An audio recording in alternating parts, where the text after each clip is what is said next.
हैमवति शिन्मही शीरडिगे उमकेशगे वाणे वायुसुतामरसभव लक्ष्मीनारायणनिगानमिपि समचरण सरोजं सान्द्रनीलाम्बुदाभं जगननेकपाणिं मण्डलं मण्डलानां तरुणतुलसीमालां कंधरं कंजनेत्रं सदयधवलहासं विठ्ठलं चिन्तयामि ಎಲ್ಲಿ ಹರಿಕಥಾ ಪ್ರಸಂಗವು ಅಲ್ಲಿ ಗಂಗಾ ಯಮುನಾ ಗೋದಾವರಿ ಸಿಂಧು ಸರಸ್ವತಿ ಎಲ್ಲ ನದಿಗಳು ಬಂದು ಎಳೆಯಾಗಿ ನಿಲ್ಲುವವು. ವಲ್ಲಭ ಶ್ರೀ ಪುರಂದರ ವಿಠ್ಠಲನು ಮೆಚ್ಚುವರು. ಜಯ ಜಯ ಜಯ ಹರಿ ಎಂಬುವುದೇ ಸುದಿನವೋ, ಜಯ ಹರಿ ಎಂಬುವುದೇ ತಾರಾಬಲವೋ, ಜಯ ಹರಿ ಎಂಬುವುದೇ ಚಂದ್ರಬಲವೋ, ಜಯ ಹರಿ ಎಂಬುವುದೇ ವಿದ್ಯಾಬಲವೋ, ಜಯ ಹರಿ ಎಂಬುದೇ ದೈವ ಬಲವೋ, ಜಯ ಹರಿ ಪುರಂದರ ವಿಠ್ಠಲನ ಬಲವಯ್ಯ ಸಕಲ ಸುಜನರಿಗೆ. ಸತತ ಗಣನಾಥ ಸಿದ್ಧಿಯ ನೀವ ಕಾರ್ಯದಲ್ಲಿ ಮತಿ ಪ್ರೇರಿಸುವಳು ಪಾರ್ವತೀ ದೇವಿ. ಮುಕುತಿ ಪಥಕ್ಕೆ ಮನವೀವ ರುದ್ರದೇವರು ಹರಿಭಕುತಿದಾಯಕಳು ಭಾರತೀ ದೇವಿ. ಯುಗುತಿ ಶಾಸ್ತ್ರಗಳಲ್ಲಿ ವನಜ ಸಂಭವ ನರಸಿ ಸತ್ಕರ್ಮಗಳ ಆರಡಿಸಿ ಸುಜ್ಞಾನಮತಿ ಇತ್ತುಗತಿ ಪಾಲಿಸುವ ನಮ್ಮ ಪವಮಾನನು.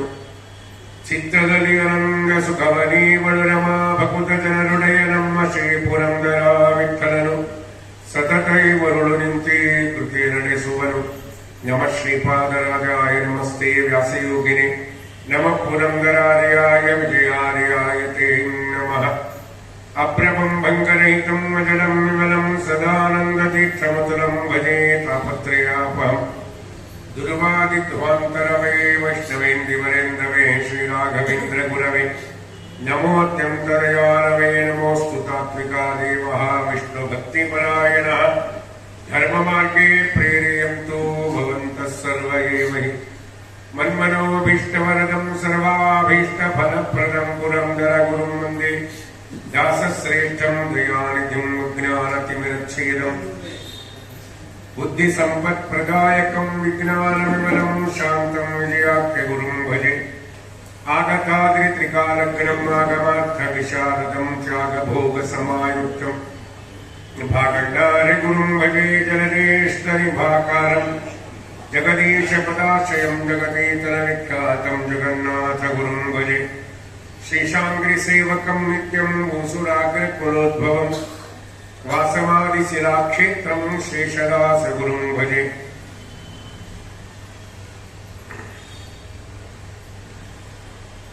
ಬುದ್ಧಿಬಲಂ ಯಶೋಧೈರ್ಯಂ ನಿರ್ಭಯತ್ವಂ ಅರೋಗತಾ ಜಾಡ್ಯಂ ವಾಕ್ಪಟುತ್ವಂ ಚ ಹನುಮಸ್ಮರಣಾತ್ ಭವೇತ್. ವಾಯುದೇವರ ಅಭಿಪ್ರಾಯವೇ ಭಗವಂತನ ಅಭಿಪ್ರಾಯ ಅನ್ನೋದನ್ನು ತಿಳಿಸಿದ್ದಾರಲ್ವಾ. ಅದಕ್ಕೆ ರಾಮದೇವರು ಸುಗ್ರೀವನಿಗೆ ಹೇಳಿದ್ದೇನು, ನಾಳೆ ನಿಮ್ಮ ಅಣ್ಣನ ಯುದ್ಧಕ್ಕೆ ಕರಿ, ನಾನು ಮನೆಗೆ ನಿಂತು ಬಾಣ ಬಿಡ್ತೇನೆ. ಸ್ವಲ್ಪ ಮುಂದೆ ಬರ್ತೇನೆ ಅಲ್ಲಿ ಹಿಂದೆ ನೋಡಿ ಹಿಂದೆ ಹೋಗ್ಬಿಡ್ತಾರೆ ಮುಂಬತ್ ಜಾಗ. ರಾಮದೇವರು ಹೇಳಿದ್ರು ಸರಿ ಅಂದ ಸುಗ್ರೀವ. ನೋಡ್ರಿ ಎಷ್ಟು ವಿಚಿತ್ರ ಅಂದ್ರೆ, ಸುಗ್ರೀವ ಟೆಸ್ಟ್ ಮಾಡಿದ ಯಾರಿಗೆ? ರಾಮದೇವರಿಗೆ. ನಿಜವಾಗಿ ಸರ್ವೋತ್ತಮನಾಗಿರ್ತಕ್ಕಂಥ ಭಗವಂತ ಟೆಸ್ಟ್ ಮಾಡಿ ಸುಗ್ರೀವನನ್ನು ಸ್ವೀಕಾರ ಮಾಡಬೇಕಂತೆ. ಏನು ಟೆಸ್ಟ್ ಮಾಡಲಿಲ್ಲ, ಸ್ವೀಕಾರ ಮಾಡಿದ. ಸರಿ ಅಂತ ಹೇಳಿ ಸುಗ್ರೀವ ವಾಲಿಯನ್ನ ಯುದ್ಧಕ್ಕೆ ಕರೆದ. ಯುದ್ಧ ಅರ್ಥ ಇದ್ದಾನೆ. ಆ ವಾಲಿ ಬಹಳ ಬಲಿಷ್ಠ ಅಲ್ವಾ, ಸುಗ್ರೀವನಿಗಿಂತಲೂ ಬಲಿಷ್ಠ. ಒಂದೊಂದು ಏಟು ಸುಗ್ರೀವನಿಗೆ ಬಿದ್ದಾಗೆಲ್ಲ ಸುಗ್ರೀವ ಹಿಂಗೆ ತಿರುಗಿ ನೋಡ್ತಿದ್ದ. ಏಟು ಬಿದ್ದಾಗೆಲ್ಲ ಹಿಂಗೆ ತಿರುಗಿ ನೋಡ್ತಿದ್ದ. ತಾನು ಯುದ್ಧ ಮಾಡ್ತಿದ್ದ, ವಾಲಿ ಏಟ್ ಬಿಟ್ಟಾಗ ಹಿಂಗೆ ನೋಡ್ತಿದ್ದ. ಹಿಂಗ್ಯಾಕೆ ನೋಡ್ತಿದ್ದ ಅಂದ್ರೆ, ಬಾಣ ಈಗ ಬರುತ್ತೆ ಆಗ ಬರುತ್ತೆ ರಾಮಂದು ಅಂತ ನೋಡ್ತಾ ಇದ್ದ. ನಾವು ಹಂಗೆ ಮಾಡ್ತೀವಲ್ಲ, ಆರಾಧನೆಗಳಲ್ಲಿ ಊಟಕ್ಕೆ ಬಂದಾಗ ಎಲಿ ಮೆಣಸು ಲೈನ್ ಹಿಡಿದು ಕೂತಿರ್ತೀವಿ, ಹಾಗಲೆಲ್ಲ ಅಡಿಗೆ ಮನೆ ಕಡೆ ನೋಡ್ತೀವಿ, ಎಲೆ ಬಂತ ಇಲ್ಲ, ಎಲೆ ಬಂತ ಇಲ್ಲ. ಹಾಗೆ ಸುಗ್ರೀವ ಎಲೆ ಬಂತ ಇಲ್ಲಿ ನೋಡ್ಲಿಲ್ಲ ಅಂತ, ಬಾಣ ಬರುತ್ತೆ ಅಂತ ನೋಡ್ತಾ ಇದ್ದ. ಬಾಣನೇ ಬರಲಿಲ್ಲ. ಸಾಯಂಕಾಲ ಆಯ್ತು.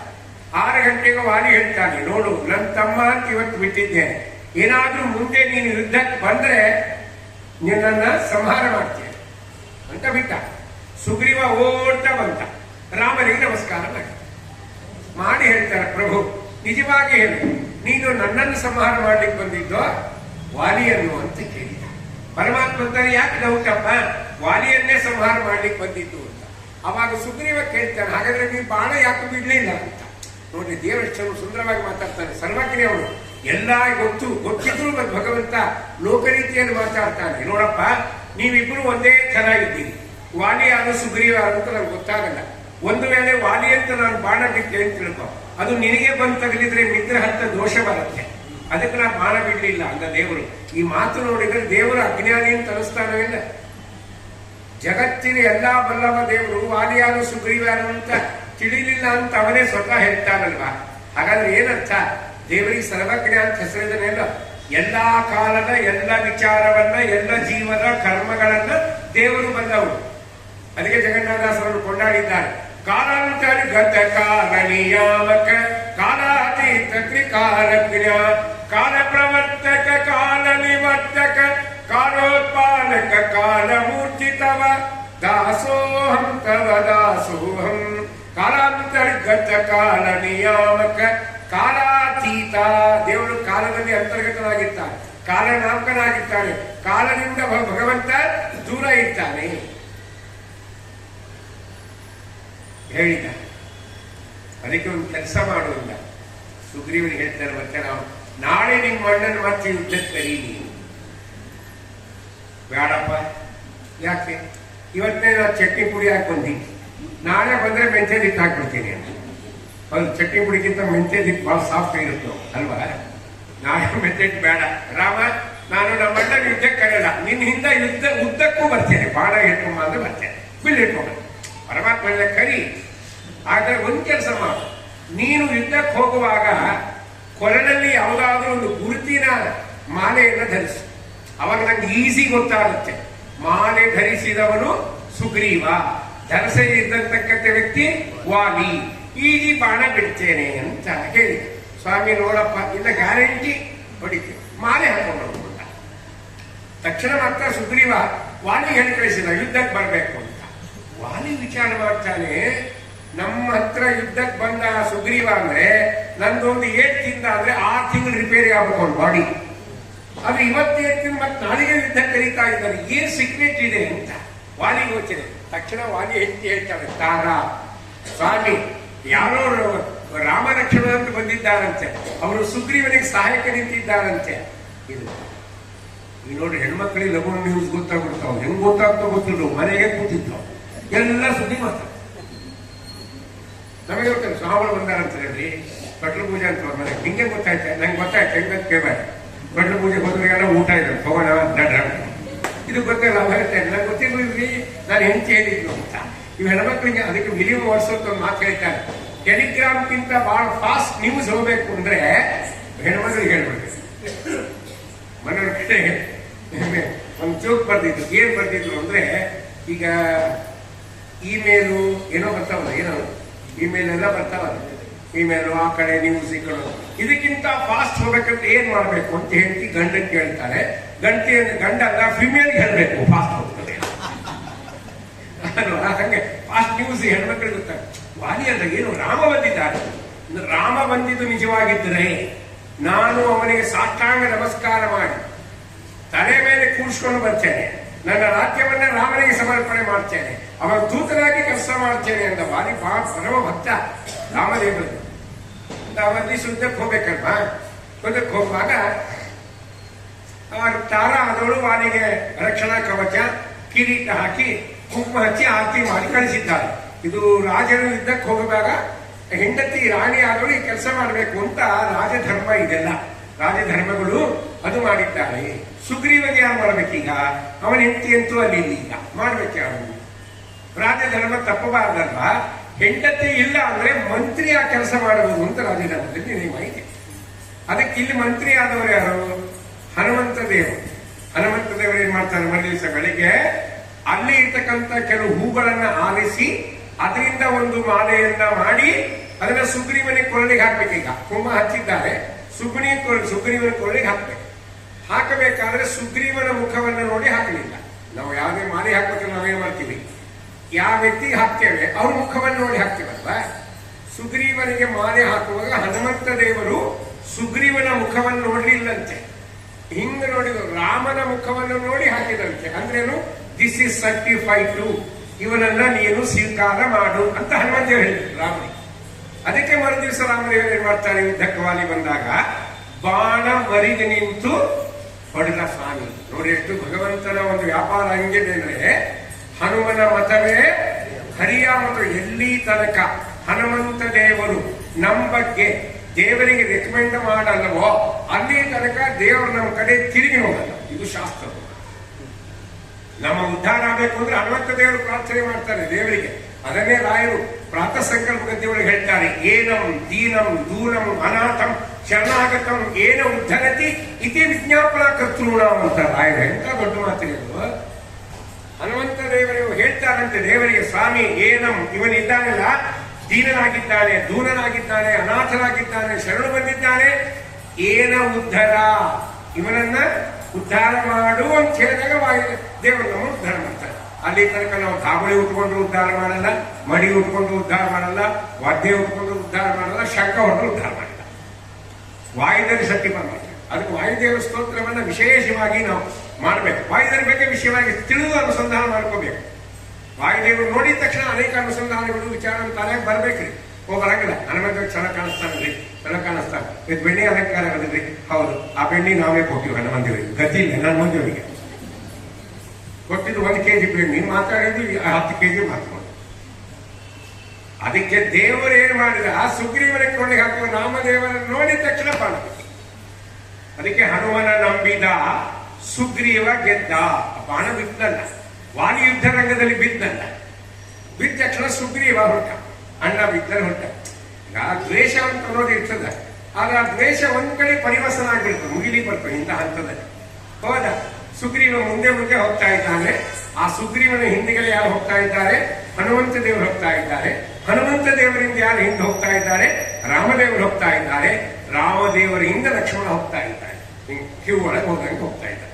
ಅದಕ್ಕೆ ಜಗನ್ನಾಥದಾಸರು ದೇವರು ಎಲ್ಲಿ ಇರ್ತಾರೆ ಅಂದ್ರೆ, ನೆನೆವರನು ಅನುಸರಿಸಿ ತಿರುಗುವನು ಜಾಹ್ನವಿ ಜನಕ. ನೆನೆವರನು ಅನುಸರಿಸಿ ತಿರುಗುವನು ಜಾಹ್ನವಿ ಜನಕ. ಜನರೊಳಗಿದ್ದು ಜನಿಸುವ ಜಗದುಗರ ತಾನು ಘನ ಮಹಿಮ ಗಾಗೆಯನುತ ಗಾಯನವ ಕೇಳುತ್ತ ಗಗನ ಚರವಾಹನ ದಿವವು ಕಸರೊಡನೆ ಚಲಿಸುವನು ಮನೆ ಮನೆಗಳಲ್ಲಿ. ನೆನೆವರನು ಯಾರು ದೇವರನ್ನ ನಿರಂತರವಾಗಿ ನೆನೀತಾರೆ ಅವರ ಹಿಂದಿಂದೆ ದೇವರು ಹೋಗ್ತಾನೆ. ನಿರಂತರವಾಗಿ ಭಗವಂತನ ಸ್ಮರಣೆ ಮಾಡುವರು ಯಾರು? ವಾಯುದೇವರು. ಎಡ ಬಿಡದೆ ಮಾಡ್ತಾರೆ, 24x7 ಭಗವಂತನ ಸ್ಮರಣೆ ಮಾಡ್ತಾರೆ ವಾಯುದೇವರು. ಮಾಡ್ತಾರೆ ಇಲ್ಲ? ನಾವು ರಾತ್ರಿ ಕಾಲದಲ್ಲಿ ಮಲಗಿದ್ದರೂ ನಮ್ಮಲ್ಲಿ ಎಚ್ಚರವಾಗಿದ್ದು ಭಗವಂತನ ಸ್ಮರಣೆ ವಾಯುದೇವರು ಮಾಡ್ತಾರೆ. ರಾತ್ರಿ ಕಾಲದಲ್ಲಿ ಮಲಗಿರ್ತೀವಲ್ಲ, ಉಡುಕಿ ತತ್ವಾಭಿಮಾನಿ ದೇವತೆಗಳಲ್ಲಿ ರೆಸ್ಟ್ ಇರ್ತದೆ. ಆದ್ರೆ ವಾಯುದೇವರಿಗೆ ಮಾತ್ರ ರೆಸ್ಟ್ ಇರಲ್ಲ. 24 hours ಭಗವಂತನ ಸ್ಮರಣೆ ಮಾಡ್ತಾ ಇರ್ತಾರೆ. ಯಾವ ರೀತಿ ಮಾಡ್ತಾರೆ? ಹಂಸ ಮಂತ್ರವನ್ನು ಮಾಡ್ತಾರಲ್ಲ, ಹಂಸ ಸ್ವಹಂ ಸ್ವಾಹ ಹಂಸ ಮಂತ್ರ, ಇದನ್ನು ಮಾಡ್ತಾ ಇರ್ತಾರೆ. ಅದು ನಮ್ಮಲ್ಲಿ ಉಸಿರಾಟ ಅಂತ ನಾವು ಕರೀತೇವೆ. ವಾಯುದೇವರು ಏನಾದ್ರೂ ಉಸಿರು ಕೇಳಿಸ್ಬಿಟ್ರೆ, ನೀವು ಮಲ್ಕೋತೀಯಪ್ಪ ನಾನು ಮಲ್ಕೊಂಡ್ಬಿಡ್ತೀನಿ ಅಂದ್ರೆ ಸಾಮೂಹಿಕ ಪಕ್ಷಮಾಸ. ಯಾಕೆ ಮಲ್ಕೊಂಡು ಬಿಡಿಯಾಕ ಮುಂದೆ ಹೌದಿಲ್ಲ, ಎಲ್ಲ ಮಲ್ಕೊಂಡ್ಬಿಟ್ಟು ಯಾಕೆ ಮಾಡ್ಬೇಕು? ಆದ್ರೆ ವಾಯುದೇವರು ನೋಡಿ ನಮ್ಮಲ್ಲಿ. ಅದಕ್ಕೆ ದಾಸರಾಯ ಅಂತಾರೆ, ಬೇಸರದೆ ಸರ್ವರೊಳು ಶ್ವಾಸ ಜಪಗಳ ಮಾಡಿ ಗುರುಮಧ್ವ ಮುನಿರಾಯ ಶ್ರೀಶ ಗರ್ಭಿಸುತ್ತ ನಿನ್ನ ದಾಸರನ್ನು ಸಲಹಿದೆ ಗುರುಮಧ್ವ ಮುನಿರಾಯ. ಬೇಸರದೆ ಸರ್ವರೊಳು ಶ್ವಾಸ ಜಪಗಳ ಮಾಡಿ. ಏನ್ ಶಬ್ದಗಳ ಪ್ರಯೋಗ ಇದೆ ದಾಸರಾಯ. ಓಂಕಾರ ಪುಂಕ ಬರ್ತದಲ್ವಾ, ಬೇಸರಿಕಿಲ್ಲದೆ ಜಪ ಮಾಡ್ತಾರೆ ವಾಯುದೇವರು. ನಾವು ಜಪ ಮಾಡ್ತೀವಿ, ನೀವು ಜಪ ಮಾಡ್ತೀವಿ. ನಾವು ಯಾವಾಗ ಜಪ ಜಾಸ್ತಿ ಮಾಡ್ತೀವಿ, ನಮ್ಮ ಮನಸ್ಸು ಆರಾಮಿರ್ಬೇಕು, ಪ್ರಫುಲ್ಲವಾಗಿರ್ಬೇಕು. ಹೆಂಡತಿ ಎದ್ದ ತಕ್ಷಣ ಕಾಪಿ ಮಾಡಿಕೊಟ್ಟಿರ್ಬೇಕು ಅಲ್ವಾ? ಒಂದು ಶಬ್ದ ಬೈದಿರ್ಬಾರ್ದು. ಯಾರಿಗೆ? ನಿಮ್ಗೆ ಗೊತ್ತು, ನಾವು ಮುಂದೆ ಹೇಳಂಗ ಏನೇ ಮಾಡಿದ್ರೆ ಬೈದಿರ್ಬಾರ್ದು. ಮನಸ್ಸು ಪ್ರಫುಲ್ಲವಾಗಿದ್ದಾಗ 108 ಗಾಯತ್ರಿ ಮಾಡಿ 308 24 ಮಾಡ್ತೀವಿ ನಾವು. ನಾರಾಯಣ ಅಂತ ಮಾಡ್ತೀವಿ. ಹೌದಾ? ಬೇಡ, ಹೆಂಡತಿ ಬೈದಿಲ್ಲ, ಎಲ್ಲ ಸರಿ ಇದೆ. ಬ್ಯಾಸರಿಕೆ ಬಂದಿದ್ರೆ ಮನಸ್ಸಿಗೆ ಒಂದು ಬ್ಯಾಸರಿಕೆ ಬರ್ತದೆ ನೋಡಿ. ಯಾಕೆ ಕೇಳ್ತಾರೆ, ಏನೋ ತುಂಬಾ ಬೇಜಾರಿ. ಯಾಕೆ? ಒಂಥರ ಬೇಜಾರು. ಆ ಒಂಥರ ಬೇಜಾರಿಗೆ ಮೆಡಿಸಿನ್ ಇಲ್ಲ. ಹೌದೇ? ಹಂಗೆ ಬೇಜಾರಾದಾಗ ಏನ್ ಮಾಡ್ತೀವಿ ನಾವು ಅಂದ್ರೆ 10 ಗಾಯತ್ರಿ ಜಪ ಮಾಡ್ತೀವಿ. ಪೂರ್ತಿ ವಾಯಿಸ್ಲಿಕ್ಕೆ ಹೇಳಿ ಅಭಿಷೇಕ ಮಾಡುವವರು ಟನ್ ಟನ್ ಟನ್ ಹಾಡ್ಬಿಡ್ತೀವಿ. ಶ್ರೀಮದ್ ವಿಷ್ಣುವಂಗ್ರ ನಿಷ್ಠಾದಿಗಳು ಶ್ರೀಮದಾನಂದ ತ್ರೈಲೋಕ್ಯಾಚಾರ್ಯ ಪಾದ ಜ್ವರ ಜಲ ಜಲ ಸತ್ಮಾಂಸವು ಸ್ಮಾರ್ ಕುರಂತು ಮಾತರ್ಮೇ ಮಾತ್ರ ಇಷ್ಟು ಅಲ್ಲಿತು. ಅಲ್ಲಿ ಬಿಟ್ಮೇಲೆ ಎಜ್ಜಂ ಕೂತ ಜಘನೇರ ಅಗ್ನೇರ ವಿಘ್ನೋ ಭೌರವರ ಅಲ್ಲಿ ಬಿಟ್ಟ ಜಂಪ್ ಅಂತ ಸುಬ್ರಹ್ಮಣ್ಯಕ್ಕೆ ಸೂರ್ಯ ಹರೇ ನಮ ಜಂಪ್ ಆಗ್ತಾ ಹೋಗ್ತದೆ. ಯಾಕೆ ಬ್ಯಾಸರಿಗೆ ಬಂದೆ ಆರಾಮಿದ್ದೆ ಕೂರ್ತಿದ್ವಿ. ವಾಯುದೇವರಿಗೆ ಹಂಗೇನಾದ್ರು ಬ್ಯಾಸರಿಗೆ ಬಂದ್ರೆ ದೇವರಿಗೆ ಒಂದು ಸುಮ್ಮನೆ ಕಲ್ಪನೆ ಮಾಡಿ ದೇವರಿಗೆ ಕೇಳಿದ್ರು ಅಂತ ಹೇಳ್ತಾರೆ ವಾಯುದೇವರು. ಏನು ಸ್ವಾಮಿ ಏನಪ್ಪ ದಿನ 21,600 ಬಾರಿ ಉಸಿರಾಟ ಜಪ ಮಾಡಿ ಸಾಕಾಗಿದೆ, ಅದಕ್ಕೆ ನಾಳೆ ಒಂದು ದಿವಸ ಸಂಡೇ ಅಲ್ವಾ ಎಲ್ಲರೂ ಮನೆಗಿರ್ತಾರೆ, ಒಂದು 300 ಜಪ ಕಡಿಮೆ ಮಾಡ್ಲಾ ಅಂದರೆ ಪರಮಾತ್ಮ ಹೂ ಅಂದರೆ ಅವನ ಅನಂಗಲ್ಲ, ಪರಮಾತ್ಮಗಳ ವಿಷಯ ಬೇರೆ ಅಂದರೆ ನಮ್ಗತಿ ಏನು ಬ್ಯಾಸರಿಕ್ಲ ಮಾಡ್ತಾರಲ್ಲ ಅದನ್ನೇ ದಾಸರ ಎಕ್ಸ್ಪ್ರೆಸ್ ಹೇಳ್ತಾರೆ. ಬೇಸರದ ಸರ್ವಗಳು ಶ್ವಾಸ ಜಪಗಳ ಮಾಡಿ ಗುರುಮಧ್ವಮು ನಿರಾಯ ಶ್ರೀಶಗರ್ಪಿಸುತ್ತ ನಿನ್ನ ದಾಸರನ್ನ ಸಲಹಿದೆ ಗುರುಮಧ್ವಮು ನಿರಾಯ. ವಾಲಿ ಹತ್ರ ಬಂದ ರಾಮಚಂದ್ರ ಪ್ರಭು. ವಾಲಿ ನೋಡ್ತಾನೆ ಯುದ್ಧರಂಗದಲ್ಲಿ ಬಿದ್ದಿದ್ದಾನೆ, ಬಾಣ ಚುಚ್ಚಿದೆ, ಪ್ರಾಣ ಹೋಗೋ ಸಂಬಂಧ. ವಾಲಿ ಒಂದು ಮಾತು ಕೇಳ್ತಾನೆ. ಏನು ಕೇಳಿದ ಅಂದ್ರೆ, ಪ್ರಭು ರಾಮಚಂದ್ರ ಮರಿ ನಿಂತು ಯಾಕೆ ಬಾಣ ಹೊಡೆದಪ್ಪ, ನೀನು ನನ್ನ ಎದುರು ನಿಂತು ಹೊಡೆದಿದ್ರೆ ನಾನು ನಿಮ್ಗೆ ಬೇಡ ಅಂತಿದ್ದ, ನಾನಾಗಿ ನಿಂತಿದ್ದಲ್ಲ ಪ್ರಭು, ಮರಿ ನಿಂತು ಯಾಕೆ ಬಾಣ ಹೊಡೆದಿ ಅಂತ ಕೇಳಿದ. ಅದಕ್ಕೆ ರಾಮದೇವರು ಏನು ಉತ್ತರ ಕೊಡಲ್ಲ. ಹನುಮಂತೇವರು ಸುಮ್ಮನೆ ನಿಂತಿದ್ದಾರೆ, ಏನು ಉತ್ತರ ಕೊಡಲ್ಲ ರಾಮದೇವರು. ಒಂದು ಕೇಳ್ತಾನೆ ಪರಮಾತ್ಮ, ನಿನ್ನನ್ನು ಬದುಕಿಸ್ಲಾ, ಇಷ್ಟೇ ನಿನ್ನನ್ನು ಬದುಕಿಸ್ಲಾ, ನಾವಾಗಿದ್ರೆ ಬದುಕ್ಸಪ್ಪ, ಯಾಕೆ ಇನ್ನೊಂದು 4 ದಿವಸ ಸೀರಿಯಲ್ ನೋಡಿ ಪಾನಿಪುರಿ ತಿಂದು ಅಲ್ವಾ ಎಲ್ಲ ತಿಂದು ಬರ್ತೀವಿ. ವಾಲಿ ಅಂತ ಸ್ವಾಮಿ ಬದುಕಿಸ್ಬೇಡ, ಯಾಕೆ ಅಂತ ಹಾಕುದೇವು. ಈ ಭಾಗ್ಯ ಯಾರಿಗೆ ಸಿಗತ್ತೋ, ಎಷ್ಟು ಜನ ಸಿಗತ್ತೋ ಪ್ರಭು, ಏನ್ ಭಾಗ್ಯ. ನಿನ್ನ ಸ್ಮರಣೆ ಮಾಡ್ತಾ ದೇಹ ಬಿಟ್ಟರೆ ನಿನ್ನ ಲೋಕ ಅಂತಿದೆ, ಅದರಲ್ಲಿ ನನಗೆಂತ ಭಾಗ್ಯ ಕೊಟ್ಟಿದೆ ಗೊತ್ತಾ, ನಿನ್ನ ನೋಡ್ತಾ ಸಾಯೋ ಭಾಗ್ಯ ಕೊಟ್ಟಿದೆ. ಎಷ್ಟು ಜನ ಸಿಗುತ್ತೆ ಪ್ರಭು ಇದು. ಈ ಭಾಗ್ಯ ನಾವು ತಪ್ಪಿಸ್ಕೊಳ್ಳಿಕ್ಕೆ ತಯಾರಿಲ್ಲ ಅಂತ ಅದಕ್ಕೆ ಶಾಸ್ತ್ರ ಹೇಳಿದೆ. ನಾವು ಸಾಯುವಾಗ ಕೊನೆ ಕಾಲದಲ್ಲಿ ನಮ್ಮ ಮನಸ್ಸಿನಲ್ಲಿ ಏನು ಭಾವನೆ ಬರುತ್ತಲ್ಲ ಅದೇ ನಮ್ಮ ಮುಂದಿನ ಜನ್ಮ ಅಂತ. ಕೆಲವು ಸಾಯುವಾಗ ನಾಯಿ ನೋಡ್ತಾ ಸಾಯ್ತಾರೆ, ಮುಂದಿನ ಗ್ಯಾರಂಟಿ ನಾಯಿ. ಶಾಸ್ತ್ರ ಹೇಳಿದೆ. ಯಾಕೆ ಎಲ್ರಿ ಜೋಕು ನಂಬೋದು ಬೇಡ, ಭಾಗವತ ಹೇಳಿದೆ ಅಲ್ಲ, ಭಾಗವತನೇ ಬರುತ್ತೆ ಅಲ್ಲ. ಭರತ ಚಕ್ರವರ್ತಿ ಪರಮಾತ್ಮನ ಮಗನಾಗಿ ಜನಿಸಿದ್ದ, ಪರಮಾತ್ಮನಿಂದಲೇ ಉಪದೇಶವನ್ನು ಹೊಂದಿದ್ದ, ತಾನು ರಾಜ್ಯವನ್ನ ತಮ್ಮಂದಿರಿಗೊಪ್ಪಿಸಿ ಕಾಡಿಗೆ ತಪಸ್ಸಿಗೆ ಬಂದ, ಬೇಕಾಷ್ಟು ಸಾಧನೆ ಮಾಡಿದ್ದ. ಕೊನೆ ಕಾಲಕ್ಕೆ ಒಂದು ಗಂಟು ಬಿತ್ರಿ ಅವನಿಗೆ. ಯಾವುದು? ಜಿಂಕೆ. ಹೌದಾ? ಸಾಯುವಾಗ ಏನಂದ? ಜಿಂಕೆ ಸತ್ತ. ಮುಂದೇನ ಹುಟ್ಟಿದ? ಜಿಂಕೆ ಹುಟ್ಟಿದ್ನ ಇಲ್ಲ. ಭಾಗವತ್ ಕೇಳ್ತೀವಿಲ್ಲ, ನಾವು ಗುರುಸ್ಥಾನೀಯರನ್ನ ಹಿಂದೆ ಕೇಳಿದ್ದೆ, ಅಲ್ಲಿ ಭಾಗವತ ನಡೀತಾ ಇದ್ದೇವೆ ಹೋವಾಣೆ ಅಂತ ಕೇಳಿದ್ದೆ. ಅವರಂದ್ರು ಇರ್ಲಿ ಬಿಡಪ್ಪ ನಡೀತದ, ಇಷ್ಟೇ ಅಂದ್ರು ನನಗೆ. ಮುಂದೆ ಏನಲ್ಲ ಯಾಕೋ ನೀ ಹೋಗ್ತಿದ್ರು, ನಂಗೆ ಇವ್ರನ್ನ ಬಿಟ್ಟು ಹೋಗ್ಲಿಕ್ಕೆ ನಾವು ಮನಸ್ಸಿಲ್ಲ. ನಮ್ಮ ಗುರುಸ್ಥಾನೀಯರು ಬಿಟ್ಟು ಹೊಡ್ತು ಅಂದ್ರು. ಆಮೇಲೆ ನಾವು ಸಾಯಂಕಾಲ ಕೇಳಿದೆ, ಅಲ್ಲ ರೀ ಬೆಳಗ್ಗೆ ಹಿಂಗಂದ್ರಲ್ಲ, ಭಾಗವತ ಬಗ್ಗೆ ಎಷ್ಟು ವಿಚಾರಗಳನ್ನ ನೀವು ಹೇಳ್ತೀರಿ, ಅಲ್ಲಿ ನಡೆದಂದು ಇರ್ಲಿ ಬಿಡಪ್ಪ ನಡೀಲಿ ಅಂತ ಅಂತಿದ್ರು. ಅಂದ್ರಲ್ಲ ಕಾರಣ ಏನು ಅಂತ. ಅದಕ್ಕೆ ಅವ್ರು ನನಗೆ ಉತ್ತರ ಹೇಳಿದ್ರು, ನೋಡು ಭಾಗವತ ನಡೀತಿರ್ತದ, ಅಲ್ಲಿ ಏನ್ ನಡಿಬೇಕು ಅದು ನಡೆಯಂಗಿಲ್ಲ. ಏನ್ ನಡಿ ಅಂದ್ರೆ ಅಲ್ಲಿ ಹೇಳಲಿಕ್ಕೆ ಬಂದವರು ಬರ್ಕೊಂಡು ಹೋಗ್ತಾರೆ, ಕೇಳಲಿಕ್ಕೆ ಬಂದವರು ತೊಳ್ಕೊಂಡು ಹೋಗ್ತಾರೆ, ಇಷ್ಟೇ ನಡೀತದೆ. ಅಲ್ಲಿ ಏನ್ ನಡಿಬೇಕಂದ್ರೆ ಎಲ್ಲ ಇಷ್ಟು ಹಿಂಗೆ ಹೋಗಕ್ಕೆ ಹೆಂಗ್ ಮಾತಾಡಿದ್ರು. ಹೇಳಲಿಕ್ಕೆ ಬಂದವರು ಏನ್ ಮಾಡ್ತಾರೆ? ಬಳಕೊಂಡು ಹೋಗ್ತಾರೆ. ಕೇಳಲಿಕ್ಕೆ ಬಂದವರು ತೊಳ್ಕೊಂಡು ಹೋಗ್ತಾರೆ. ಇದು ಏನು ಹಿಂಗೆ ಹೋಗಿಟ್ಟು ನಂಗೆ ಮಾತಾಡಿ ನಾ ಏನ್ ಮಾಡ್ಬೇಕು? ಮತ್ತೆ ಶ್ರೀನಿವಾಸರ ಹೇಳ್ತೀವಿ ಏನ್ ಮಾಡ್ಬೇಕು. ಅವಾಗ ಅವ್ರು ಹೇಳಿದ್ರು, ಇಷ್ಟೇ ಹೇಳಿಕ್ ನಮ್ಮಂತ ಪ್ರವಚನಕ್ಕೆ ಬಂದಿರ್ತೀವಲ್ಲ, ಹೇಳಿ ಅವ್ರಿಗೆ ಟೈಮ್ ಮಾಡ್ಕೊಂಡು ಸ್ಟೇ ಹೇಳಿ ಮಂಗಳ ದಿವಸ ಏನ್ ಮಾಡ್ತೀವಿ, ಇಲ್ಲಿ ಏನೇನು ಬರ್ತದೆ ಎಲ್ಲ ಬಳಕೊಂಡು ಹೋಗ್ತೀವಿ. ಬಾಳೆಹಣ್ಣು, ತೆಂಗಿನಕಾಯಿ, ದಕ್ಷಿಣೆ, ಬ್ಲೌಸ್ ಪೀಸು, ಶಾಲ್ಯ ಎಲ್ಲ ಬರ್ಕೊಂಡು ಬ್ಯಾಗ್ ಹಾಕೊಂಡು ಮನೆಗೆ ಹೋಗ್ಬೋದು. ನಾವೇ ನಮ್ಮ ಅಪ್ಪನಿಗೆ ಒಬ್ರಿಗೆ 5 ಪೈಸೆ ಕೊಡಲ್ಲ, ಕೊಡ್ತೀವ?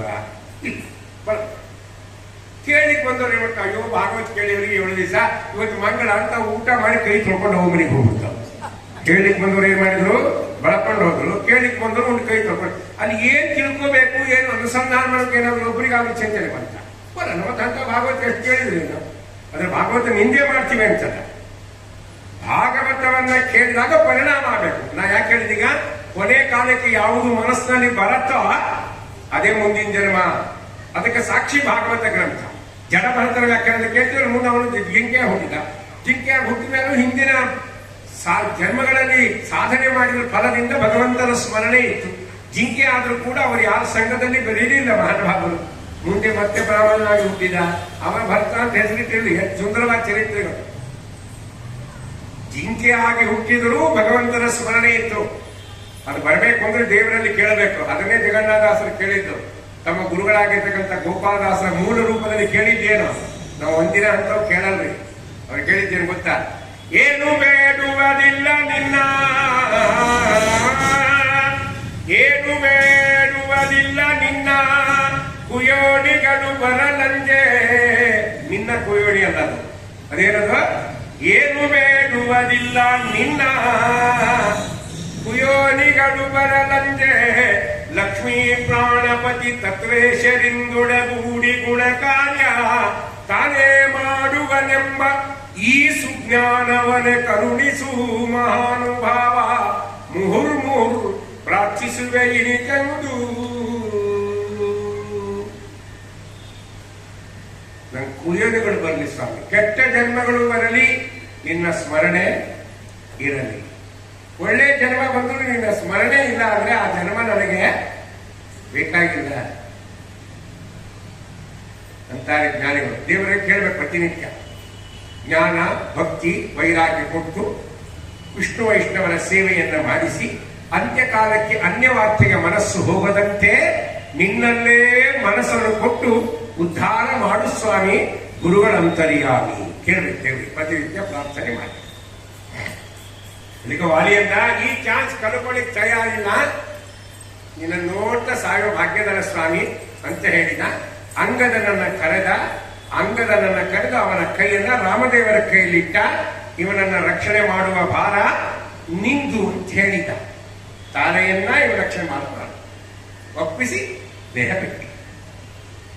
ಅದಕ್ಕೆ ಜಗನ್ನಾಥಾಸರ ನಾವು ನಮ್ಮ ಹೆಂಡತಿ, ನಮ್ಮ ಮಕ್ಕಳು ನಾವು ಹೇಳ್ದಂಗೆ ಕೇಳ್ತಾವೆ, ಇಲ್ಲ ಒದಿತೀವಿ, ಇಲ್ಲ ಮನೆ ಬಿಟ್ಟು ಹೋಗು. ಈ ಯಾರು ಹಂಗರಂಗ ಗಂಡಸರು ತಾಕತ್ತಿಲ್ಲ ಗಂಡಸರಿಗೆ, ಅದಕ್ಕೆ ಎಲ್ಲ ಹೆಂಗಸರಿಗೆ ಓದಿದ್ದಪ್ಪ.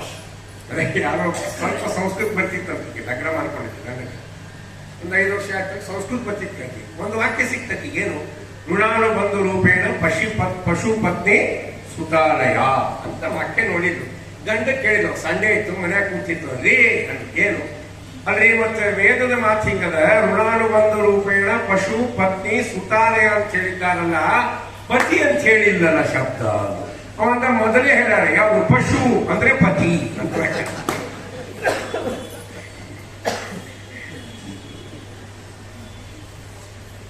ಅದಕ್ಕೆ ದಾಸರಾರಂದ್ರೆ ಇವೆಲ್ಲ ಹಿಂಗೆ ಇಟ್ಕೋಬಾರ್ದಪ್ಪ. ಏನ್ ಇಟ್ಕೋಬೇಕು ಗೊತ್ತಾ?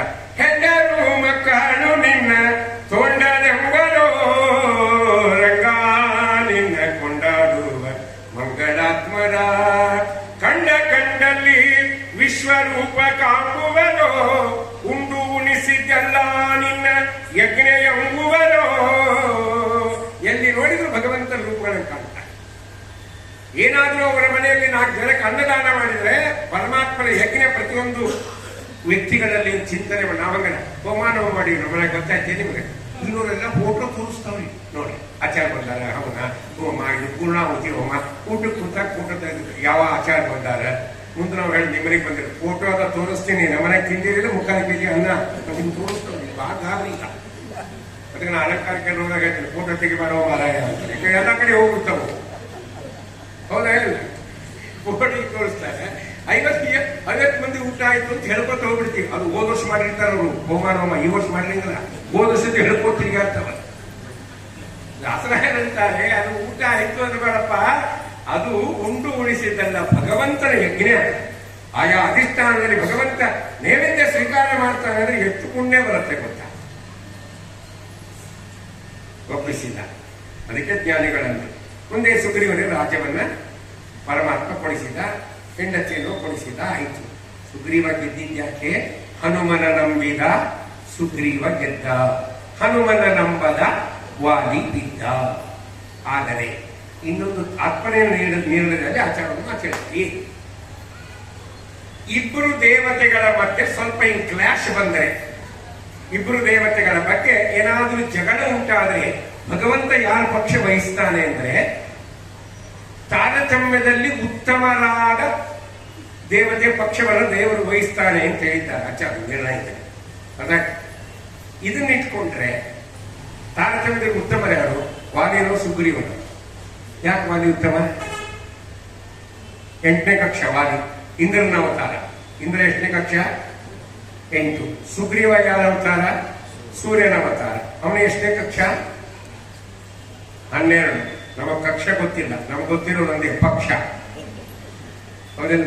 ಪಕ್ಷ ಮಾಸ ಬಂದ್ಕೊಂಡು ಕೇಳ್ತಾರೆ, ಪಕ್ಷ ಆಯ್ತಾ? ಪಕ್ಷ ಆಯ್ತಾ? ನಮ್ಮ ಬೆಂಗಳೂರಿಗೆ ಹೋಗೋಕೆ ಕೇಳಿದ, ಗುರುದಾಸರಿಗೆ ನಿಮ್ ಪಕ್ಷ ಆಯ್ತಾ? ಆಗಿಲ್ಲಪ್ಪ. ಯಾಕೆ? ಇನ್ನೂ ಶಾಂತಿ ಆಗಿದೆ, ಪಕ್ಷ ಇಲ್ಲ. ಶಾಂತ ತಾನೇ ಪಕ್ಷ. ಹೇಳ್ರಿ, ಏನ್ ಮಂದಿ ಕೇಳಿದ್ದೇನೆ ಮಗನೇ. ಕೆಲವು ಶಬ್ದಗಳು ಹಾಗೆ ಬಂದ್ಬಿಡ್ತಾವೆ, ಬರ್ತಾ ಇಲ್ಲ. ಕೆಲವು ಬಾರಿ ಕೇಳ್ತಿರ್ತಾರೆ, ಗುರುದಾಸರಿಗೆ ಈ ವರ್ಷ ನಿಮ್ಮ ಆರಾಧನೆಯಲ್ಲಿ ನಂಗೆ ಮಾಡೋರಿಗೆ ಕೇಳ.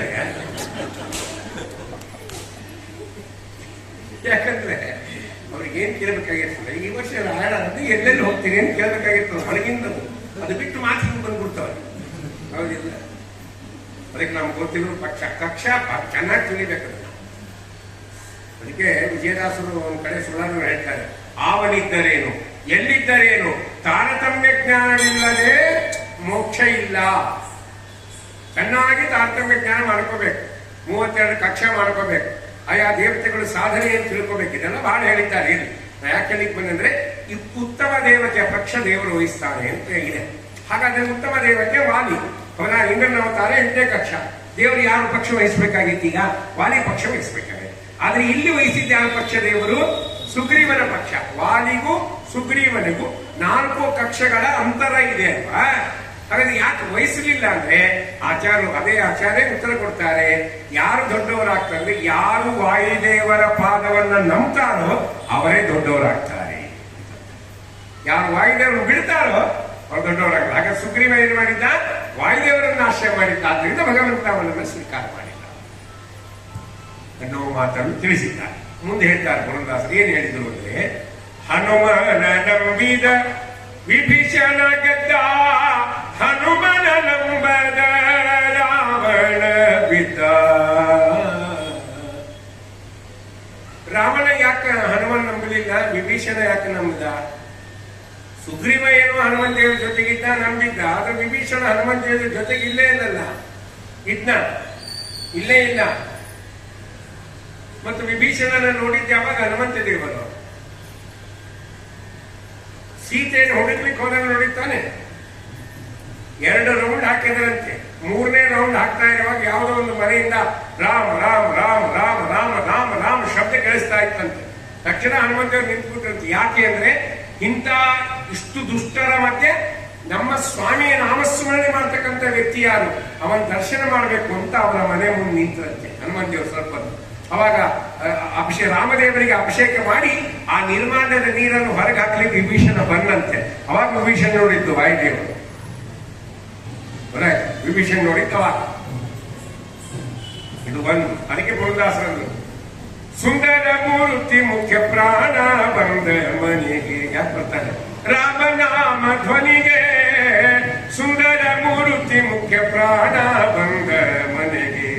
ವಾಯುದೇವ್ ಪರಮಾತ್ಮ ಬರಬೇಕಾದ್ರೆ ಪರಮಾತ್ಮನ ಸ್ಮರಣೆ ಮಾಡ್ಬೇಕು. ನಮ್ಮನೆಗೆ ಬರಬೇಕು ವಾಯುದೇವರು. ಅದಕ್ಕೆ ರಾಮನಾಮ ಧ್ವನಿಗೆ ಸುಂದರ ಮೂರ್ತಿ ಮುಖ್ಯ ಪ್ರಾಣ ಬಂದ ನಮ್ಮ ಮನೆಗೆ ಅಂತ ದಾಸರಾಯ.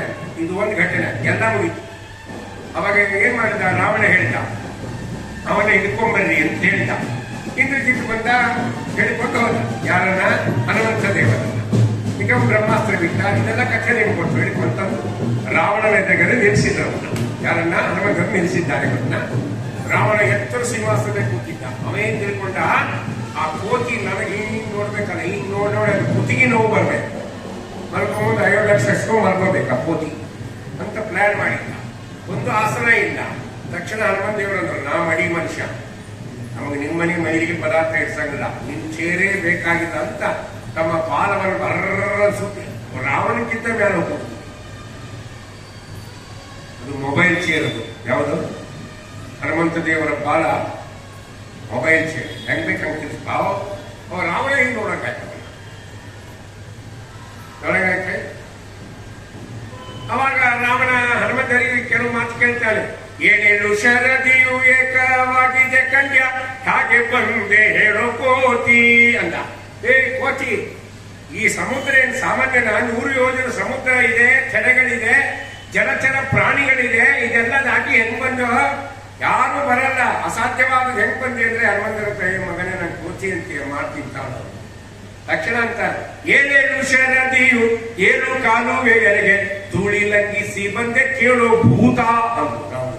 ನಾವು ಕೋತಿ ಇಲ್ಲ, ಕೋತಿ ಎಷ್ಟೋ ವಾಸಿ, ಭೂತ ಕೆಲಸ ಬರಲ್ಲ ಭೂತ. ಮತ್ತೆ ಕೇಳ್ತಾನವ 7 ಸಮುದ್ರದೊಳಗಿರುವ ಮಕರಿ ಮತ್ಸ್ಯಗಳು ಹಾಗೆ ಬಿಟ್ಟರು ಹೇಳು ಕೋತಿ. ಮಕರಿ ಮತ್ಸ್ಯಗಳು ಹೆಂಗ್ ಬಿಟ್ರಪ್ಪ? ಮಕರಿ ಅಂದ್ರೆ ಮೊಸಳೆ. ಇದನ್ನ ಹೆಂಗ್ ಬಿಟ್ರು? ನಿಮ್ಗೆ ಹೆಂಗ್ ದಾಟ್ಲಿಕ್ಕೆ ಪರ್ಮಿಷನ್ ಕೊಟ್ರು ಅಂದ್ರೆ ಅದಕ್ಕೆ ಹನುಮಂತ ಹೇಳ್ತಾರೆ 7 ಸಮುದ್ರದೊಳಗಿರುವ ಮಕರಿ ಮತ್ಸ್ಯದ ಕೂಡ ಮಾತಾಡಿ ಬಂದೆನೋ ಕೇಳು ಭೂತ. ಅವರೆಲ್ಲ ನಮ್ಮ ಫ್ರೆಂಡ್ಸ್ ಹೋಗಾರು ಸ್ನೇಹ ಶಿವಾಗಿ ಬಾಯ್ ಅನ್ಕೊತ್ ಬಂದೆ. ಆದ್ಮೇಲೆ ಆಯ್ತು ಅಲ್ಲ ರಾವಣನು ಇನ್ನೊಂದು ಮಾತು ಕೇಳ್ತಾರೆ. ಲಂಕಾದ್ವಾರದೊಳೊಬ್ಬ ಲಂಕಿಣಿರುವಳು. ನೋಡಿ, ಲೇಡಿ ಸೆಕ್ಯೂರಿಟಿ ಗಾರ್ಡ್ ಆಗಿದೆ ರಾಮಾಯಣದಲ್ಲೇ. ಈಗಿರೋದೇನು ನೋಡ್ದಲ್ಲ. ಕೆಲವು ಕಡೆ ಲೇಡಿ ಸೆಕ್ಯೂರಿಟಿ ಗಾರ್ಡ್ ಏನ್ ಸಾರ್ ಲೇಡಿ ಮತ್ತೆ ನೀವು ಮನೆ ಕೂತ್ರೆ ಅವರೇ ಕೆಲಸ ಮಾಡ್ತಾರೆ. ಗಂಡಸರದು ಮನೆ ಕೂತು ಕೆಲಸ ಮಾಡೋರು ಯಾರು? ಹೆಂಗಸುತ್ತಾನೆ. ಇನ್ ಕಾಲಕ್ಕೆಲ್ಲ ಹೆಂಗಸರೇ ಗಾಡಿ ವ್ಯವಹಾರ, ಮಾರ್ಕೆಟ್ ಅವರೇ ನೋಡ್ಕೋತಾರೆ. ಪುನಃ ಬಂದವರು ಹೋದ್ರೆ ಯುವಕ್ಷ ನೋಡ್ಕೋತಾರೆ. ವ್ಯವಹಾರ ನೋಡಿದ್ರು ಬರೇ ಗುಡ್ಕಲ್ಲಿದ್ದಂಗೆ. ಯಾವ್ದು ಗಂಡ ಕೆಲ್ಸಕ್ಕೆ ಹೋಗ್ತಾರೆ, ದುಡ್ಡು ತಂದು ಬ್ಯಾಂಕ್ ಕೊಡ್ತಾರೆ. ಆದ್ರೆ ಸಾಮಾನ್ಯ ನಿಂಗೆ ಕೊಟ್ಬಿಡ್ತೀನಿ, ಫೋನ್ನಾಗ ಹೆಂಗ್ ಮಾಡ್ಬಿಡ್ತೀನಿ, ಹಾಗೇನ ಅವರೇ ಧೈರ್ಯವಾಗಿ ಹೋಗ್ತಾರೆ. ಧೈರ್ಯ ಜಾಸ್ತಿ ಲೇಡಿ ಸೆಕ್ಯೂರಿಟಿ ಗಾರ್ಡ್ ಅವಾಗಿತ್ತು. ಅದಕ್ಕೆ ಜ್ಞಾನಿಗಳಂತಾರೆ ಲಂಕಾದ್ವಾರದೊಳೊಬ್ಬ ಲಂಕಿಣಿರುವಳು ಹ್ಯಾಂಗೆ ಬಿಟ್ಟಳು ಹೇಳೋ ಕೋತಿ. ಅಂದ್ರೆ ಹನುಮಂತರಂತಾರೆ ಬಿಂಕದಿಂದಲಿನ ಲಂಕಿಣಿಯನು ಕೊಂದಾಕಿ ಬಂದೇನೋ ಕೇಳೋ ಭೂತ. ಅಕ್ಕಿನ ಕೊಂದಾಕಿ ಶ್ರಾದ್ದ ಮಾಡಿ ಪ್ರಸಾದ ತಂದಿದ್ದು ತಗೋಳು. ಮೊದಲು ರವೆ ಉಂಡಿಲ್ಲ ಯಾರ ಮುಖಕ್ಕೆ? ರಾವಣನ ಮುಖಕ್ಕೆ. ಇಷ್ಟು ಹೇಳಿದೆ ಬೆಂಗಳೂರ ಒಬ್ಬರೇ ಪ್ರೋತ್ಸಾಹ ಮಾಡೋ ಹೋಗೋದೆದ್ದು ಬಂದ. ಆ ರವೆ ದಾಂಡದಲ್ಲಿ ಮಾಡಿದ್ರು, ತುಪ್ಪದಲ್ಲಿ ಮಾಡಿದ್ರು. ನಾವು ಅವಾಗ ಹೋಗಿಲ್ಲಪ್ಪ ಅಲ್ಲಿ ಅಂತ ಹೇಳಿ ಇನ್ನೇನೆ ಇಂಥ ಹುಚ್ಚು ಪ್ರಶ್ನೆಗಳಿಗೆ. ಮತ್ತೊಂದು ಪ್ರಶ್ನೆ ಕೇಳ್ತಾನೆ ಮಾನವ. ಏನ್ ಕೇಳ್ದ ಅಂದ್ರೆ ಹನುಮಂತೇಳ್ತಾನೆ ದೂತನಾಗಿಯೇ ಎನ್ನ ಕೈಯೋಳು ಸಿಕ್ಕಿ ಕೋಪವಿನ್ಯಾತಕ್ಕೂ ಹೇಳೋ ಕೋತಿ. ದೂತನಾಗಿ ಬಂದಿದ್ದಿ, ನನ್ನ ಕೈಯೊಳಗೆ ಸಿಕ್ಕಿದ್ದಿ. ಇಲ್ಲಿ ಯಾರು ನಿನ್ನವರಿಲ್ಲ, ಎಲ್ಲರೂ ನನ್ನವರೇ. ಗೊತ್ತಾಯ್ತಾ? ಇನ್ಯಾಕೆ ಸಿಕ್ ಮಾಡ್ಕೊತೀವಿ ಅಂದ್ರೆ ಹನುಮಂತೇಳ್ತಾರೆ ಹುಚ್ಚ ಕೇಳಲಿ ಬಡ ರಾವಣನೇ ನಿನ್ನ ಬಡಿದು ಹಾಕುವೇನು, ರಾಮರ ಅಪ್ಪಣೆ ಇಲ್ಲ ಎಂದು ನಾ ತಾಳಿಕೊಂಡಿಹನು. ನೋಡಪ್ಪ, ನಾ ಯಾಕೆ ಸುಮ್ಮನೆ ಕೊಡ್ತೀನಿ ಗೊತ್ತಾ? ನಮ್ಮ ಬಾಸ್ ಹೇಳಿಲ್ಲ. ಏನಾದ್ರೂ ನಮ್ಮ ಬಾಸ್ ಹೇಳಿದ್ರೆ ನಿಂತು ಮಾಡಿ ಹೋಗ್ಬಿಡ್ತಿದ್ದೆ ನಾನು. ಆದ್ರೆ ನಮ್ಮ ಬಾಸ್ ಹೇಳಿಲ್ಲ ಅಂತ ತಾಳಿನೇ ವಿನಃ ಶಕ್ತಿ ಇಲ್ಲ ಅಂತ ನಾನು ಸುಮ್ಮನೆ ಕೂತಿಲ್ಲ. ರಾವಣರ ಹಾರ್ಟ್ಫೇಲ್ ಜಾಸ್ತಿ ಆಗಿ ಶುರುವಾಯ್ತು. ನೋ ಅವಾಗ ಈ ಒಂದು ಕೋತಿ ಬಂದು ಇಷ್ಟು ಗಲಾಟೆ. ಹೌದಾ? ಎಷ್ಟು ಮಂದಿ ರಾಕ್ಷಸ ಸಂಹಾರ ಮಾಡಿದ್ದಾರೆ ಹನುಮಂತರು ಮೊದಲನೇ ಸಲ ಹೋದಾಗ? 80 ಕೋಟಿ ಯೂಥ ಪಂಪ್ ಅಂತಾರೆ. 80 ಅಂದ್ರೆ 80 ಕೋಟಿ ರಾಕ್ಷಸರನ್ನ ಸಂಹಾರ ಮಾಡಿ ಬಂದಾರೆ ಸೀತಾ ನೋಡ್ಲಿಕ್ಕೆ ಹೋದಾಗ ಹನುಮಂತೇವರು. ಅವಾಗೆ 1/3 ಮುಗಿಸೇ ಬಂದಾರೆ ಯುದ್ಧ. ಹೌದಾ? ಅದಕ್ಕೆ 80 ಕೋಟಿ ಯೂಥ ಪಂಪ್ ಅಂತ 80,000 ಒಂದಿನ 80 ಕೋಟಿ ಒಂದಿನ ಸಂಹಾರ ಮಾಡಿದ್ದಾರೆ. ಸೀಕ್ರೆಟ್ ತಿಳ್ಕೊಂಡು ಒಂದು ಕೋತಿನೇ ಇಷ್ಟ ಮಾಡಿದಂದ್ರೆ ಎಷ್ಟು ಇಂಥ ಕೋತಿಗಳಿದೆ ರಾಮನ ಹತ್ರ. ಸೀಕ್ರೆಟ್ ತಿಳ್ಕೊಂಡ್ಬಿಟ್ರೆ ಸಾಕು. ಈ ಕೋತಿಗಳನ್ನ ಕಂಟ್ರೋಲ್ ಮಾಡಿದ್ರೆ ರಾಮ ಗೆಲ್ಲಿಕ್ಕೆ ಆಗಲ್ಲ ಅಂತ ಅವನ ಕಲೆ. ಹಿಂದಕ್ಕಿತ್ತು ಒಂದು ಕಾಲ, ಸ್ವಲ್ಪ ವರ್ಷಗಳ ಹಿಂದಿತ್ತು. ಇಂಡಿಯಾದಲ್ಲಿ ಯಾರು ಸ್ಟ್ರಾಂಗ್ ಬ್ಯಾಟ್ಸ್ಮನ್ ಅಂತಿತ್ತು. ಅವ್ರನ್ನಿಬ್ಬರನ್ನ ಊಟ ಮಾಡಿದ್ರೆ ಮುಂದಿಂದೆಲ್ಲ ದಾಪ ದಾಪ ಬೀಳ್ತಾವ ವಿಕೆಟ್. ಹಿಂದೆಲ್ಲ ಹಂಗೆ ಇತ್ತು, ಒಬ್ರು ಬಿಟ್ಟರೆ ಅದೇನು ಬರ್ತದೆ. ಹಂಗೆ ಸೀಕ್ರೆಟ್ ತಿಳ್ಕೋಬೇಕು ಅಂತ ಕೇಳ್ತಾನೆ. ನಿನ್ನಂತ ದಾಸರು ನಿನ್ನ ರಸನ ಬಳಿ ಎಷ್ಟು ಮಂದಿದ್ದಾರೋ ಹೇಳೋ ಕೋತಿ ಅಂದ. ನಿನ್ನಂತ ದಾಸರು ನಿನ್ನ ರಸನ ಬಳಿ ಎಷ್ಟು ಮಂದಿ ಇದ್ದಾರೆ ಹೇಳಯ್ಯ ಅಂದ್ರೆ ಅವಾಗ ಹನುಮಂತೇವರಂತಾರೆ ನನ್ನಂತ ದಾಸರು ನಿನ್ನಂತ ಪ್ರೇತರು 200-300 ಕೋಟಿ ಕೇಳಬಹುದು. ತಲೆನೇ ಕೆಟ್ಟು ಒಂದು ಬಂದೇ ಗಲಾಟೆ. 200-300 ಕೋಟಿಗಳು ಒತ್ತಿಗೆ ಬಂದ ಗತಿ ಏನು ಅಂತವ.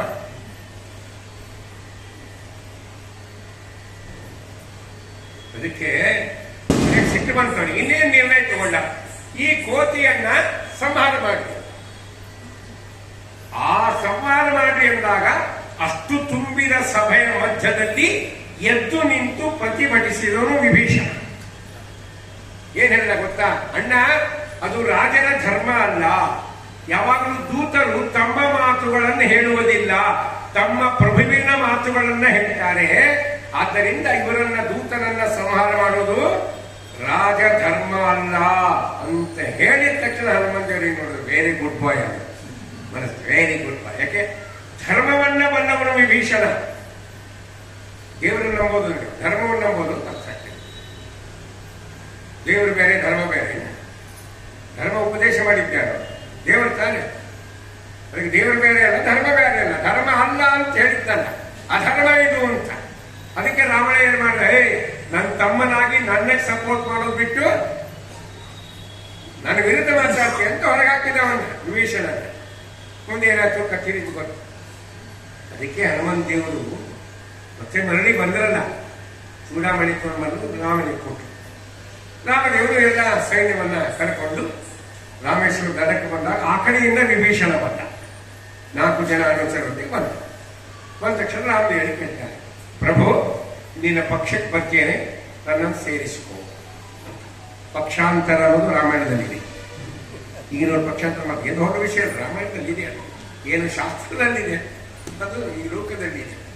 ಪಕ್ಷಾಂತರ ಆಯ್ತು, ಬರ್ತೇನೆ. ಅದಕ್ಕೆ ರಾಮದೇವ್ ಹೇಳ್ತಾರೆ, ನೋಡಪ್ಪ ನಿಮಗೆ ಇಂಡಿಯಾ ಇದು, ಮುಂದೆ ಡೆಮೋಕ್ರೆಟಿಕ್ ದೇಶ ಇದು, ಡೆಮೋಕ್ರಸಿ ಇರುತ್ತೆ. ಅದಕ್ಕೆ ನಾನು ಒಮ್ಮೆ ನಿಮ್ಗೆ ತಗೊಳ್ಳಿಕ್ಕೆ ಸಾಧ್ಯ ಇಲ್ಲ, ನನ್ನ ಜನಕ್ಕೆಲ್ಲ ಕೇಳ್ತೀನಿ ಅಂತ. ಅದಕ್ಕೆ ಡೈರೆಕ್ಟ್ ಡೆಮೋಕ್ರಸಿ ಅಂತ ಕರೀತಾರೆ. ಇನ್ನು ಕೆಲ ಗ್ರೀಕ್ ಕಂಟ್ರಿ ಒಳಗೆ ಅದಿತ್ತು ಅಂತ ಹಿಸ್ಟ್ರಿ ಹೇಳ್ತಾರೆ. Direct democracy. ರಾಮದೇವರು ಏನ್ ಮಾಡಿದ್ರು?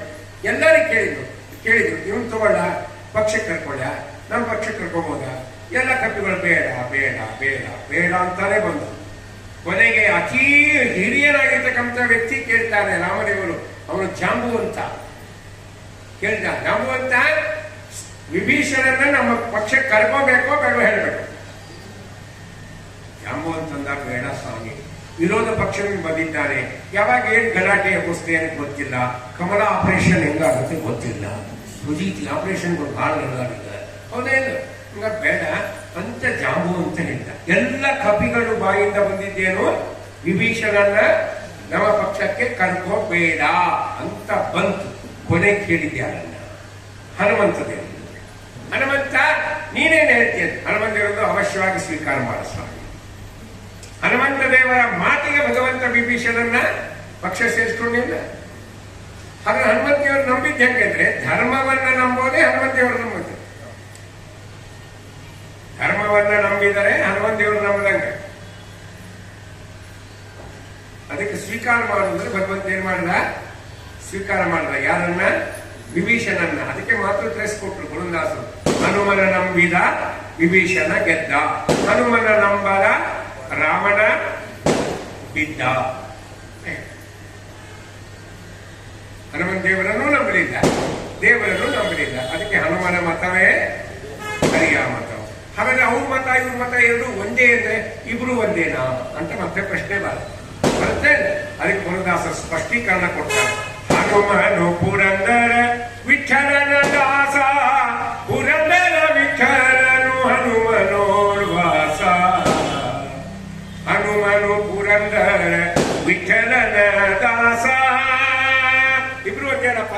ಹನುಮಂತ ದೇವರು ದಾಸರು. ದಾಸೋಹಂ ಕೌಸಲೇಂದ್ರಸ್ಯ ಅಂತ ರಾವಣ ಕೇಳಿದಾಗ ಹೇಳ್ತಾರೆ. ಯಾರು ನೀನು ಅಂದ್ರೆ ದಾಸೋಹಂ ಕೌಸಲೇಂದ್ರಸ್ಯ. ಕೌಸಲ ದೇಶದ ಹರ್ಷನಾಗಿರ್ತಕ್ಕಂಥ ರಾಮಚಂದ್ರನ ದಾಸನಾನು ಅಂತ ಹೇಳಿದ್ದಾರೆ ಮಹಾನುಭಾವ. ಯಾವಾಗಲೂ ಭಾವನೆ ಇರ್ಬೇಕು. ಭಗವಂತ ಈಶಾ, ನಾವು ಅವನ ದಾಸರು. ಅದಕ್ಕೆ ಜಗನ್ನಾಥರು ದಾಸೋಹಂ ತವ ದಾಸೋಹಂ, ದಾಸೋಹಂ ತವ ದಾಸೋಹಂ. ಅದಕ್ಕೆ ಪುರಂದರ ವಿಠಲನು ಹನುಮನೋಳು ವಾಸ.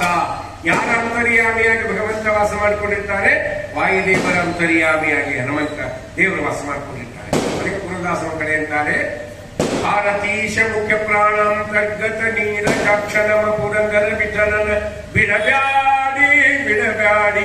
ಭಾರತೀಶ ಮುಖ್ಯ ಪ್ರಾಣಾಂತರ್ಗತ ನೀರ ಜಾಕ್ಷಣಮ ಪುರಂದರ ವಿಠಲನ ಬಿಡಬ್ಯಾಡಿ. ಪರಮಾತ್ಮನ ಎಲ್ಲಿ ಆರಾಧನೆ ಮಾಡಬೇಕು ಅಂದ್ರೆ ವಾಯುದೇವರ ಅಂತರ್ಯಾಮಿಯಾಗಿರ್ತಕ್ಕಂಥ ಭಗವಂತನ ಆರಾಧನೆಯನ್ನ ಮಾಡಬೇಕು. ಇದು ವಾಯುದೇವರ ಮಹಿಮೆಗಳನ್ನ ಜ್ಞಾನಿಗಳೇ ಹೇಳಿದ್ದಾರೆ, ತಿಳಿಸ್ತಾ ಹೇಳಿದ್ದಾರೆ. ಇನ್ನೊಂದು ಮಾತು ಜಗನ್ನಾಥದಾಸರ ಅಂತ ಕೆಲವೊಂಥರ ಹನುಮಂತೇವ್ರ ಬಗ್ಗೆ ನಮಗೆಲ್ಲ ಗೊತ್ತಿದೆ. ಸರಿ, ಗೊತ್ತಾ ನಿಮಗೆಲ್ಲ ಹನುಮಂತೇವರಿಗೆ ಗೊತ್ತು. ಮುಂದಿನ ಮಾತು ಹೌದಿಲ್ಲ, ನಮ್ಮ ಹನುಮಂತೇವ್ರ ಬಗ್ಗೆ ಏನೂ ಗೊತ್ತಿಲ್ಲ, ಏನೋ ಪ್ರಶ್ನೆ ಕೇಳ್ತಿರ್ತೀವಿ. ಯಾರೋ ಒಬ್ಬರಿಗೆ ಕೇಳಿದ್ದಾರೆ, ಹೌದಾ, ಏನು ಕೇಳಿದ್ರು? ಬಹಳಷ್ಟು ಭಜನಾ ಮಂಡಳಿಗಳು ಬಂದು ಎಲ್ಲಿ ಹಾಡ್ತಾರೆ, ಹನುಮಪ್ಪನ ಮುಂದೆ ಹಾಡ್ತಿರ್ತಾರೆ. ಎಲ್ಲ ಊರಾಗ ಹನುಮಂತೇವ್ರ ಕೂಡ ಭಜನೆ ಮಾಡ್ತಾರೆ. ಗೊತ್ತಿಲ್ಲ, ಕೇಳಿದ ಹಿಂದೆ ನಮ್ಮ ಗುರುಗಳಿಗೆ ಹನುಮಂತೇವ್ರ ಗುಡಿಯಾಗೆ ಭಜನೆ ಹಾಕಿಟ್ಟಿರ್ತಾರೆ. ಅದ್ರ ಜೊತೆಗೆ ಇನ್ನೊಂದು ಪ್ರಶ್ನೆ ಕೇಳಿದ, ಅವ ಹಿಂಗ್ಯಾಕೆ ಮನೆಯಾಗಿರ್ತಾನೆ?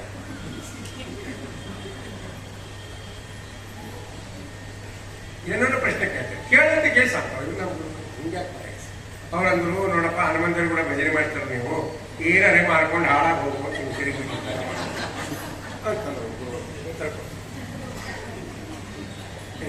ಇನ್ನೊಬ್ಬ ಪ್ರಶ್ನೆ ಮಾಡಿ, ಅಲ್ರಿ ಹನುಮಂತೇವರು ಹಿಂಗ್ ಕೈ ಮುಕ್ಕೊಂಡು ಗುಡಿ ಇರ್ತಾವಲ್ಲ, ಇನ್ನೊಬ್ಬ ಹನುಮಂತೇವ್ರು ಹಿಂಗ್ ಮುಗಿತಾವ, ನೀವು ಹಿಂಗ್ ಮಾಡಿದ್ರೆ ಏನೋ ಹಾಡ್ಕೊಂಡು ಹೋಗೋದು ಕಟ್ಕೊಂಡ್ಬಂಡಿ. ಹನುಮಂತೇವ್ರು ಹಿಂಗ್ ಮುಗಿರ್ತಾವ, ಇರ್ತಾರೆ ಹಿಂಗೆ ಫ್ರೆಂಡ್ ಹಿಂಗ್ ಕೈ ನೋಡ್ಕೊಂಡು ಅವ ಅಲ್ಲಿ ಭಜನೆ ಆದ್ರೆ ಏನಂತೀರಿ ಅಂತ. ಹನುಮಂತೇವ್ರು ಯಾಕೆ ಕೈ ಮುಗಿತಾನೆ ಅಂತ ಹೇಳಿ ನಮ್ಮ ಗುರು ಬಂದ್ರು, ನಿನಗೊಂದು ನಮಸ್ಕಾರ, ನಿನ್ ಭಜನೆಗೊಂದು ನಮಸ್ಕಾರ, ಲಘು ನೋಡ್ಕೊಂಡು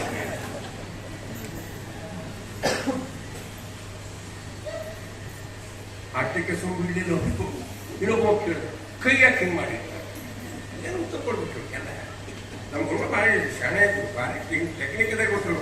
ಹಿಂಗ್ಯಾಕೆ ಲಘು ಭಜನೆ ಉಸ್ ಮನೆಗೆ ಹೋಗಿ ಉಪ್ಪಿಡ್ತಿದ್ದೇ ಇದೆ, ಶನಿವಾರ ಹೊಡಿತಾರ.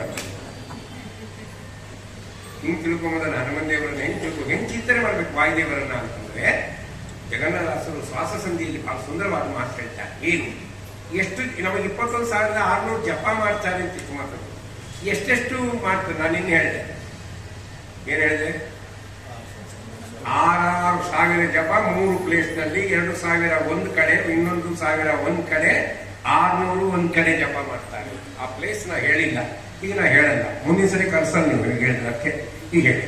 ಹೌದಿಲ್ಲ, ಆದ್ರೆ ಆ ರೀತಿಯಾಗಿ ಜಪಗಳನ್ನ ವಾಯುದೇವರು ಮಾಡ್ತಾರೆ. ವಾಯುದೇವ ಜಪ ಮಾಡ್ತಾರೆ, ಎಷ್ಟೆಷ್ಟು ಪೀರಿಯಡ್ ಒಳಗೆ ಎಷ್ಟೆಷ್ಟು ಮಾಡ್ತಾರೆ ಅಂತ ಹೇಳ್ತಾರೆ. ಭಾರತೀಶನು ಘಳಿಗೆಯೊಳಗೆ ಹರಿಕಥಾಮೃತ ಸಾಲ ಗುರುಗಳ ಕರುಣದಿಂದ ಪನಿತು ಬೇಳುವೆ ಪರಮ ಭಗವದ್ ಭಕ್ತರು ಇದನಾದರದಿ ಕೇಳುವರು. ಎಷ್ಟು ಮಾಡ್ತಾರೆ?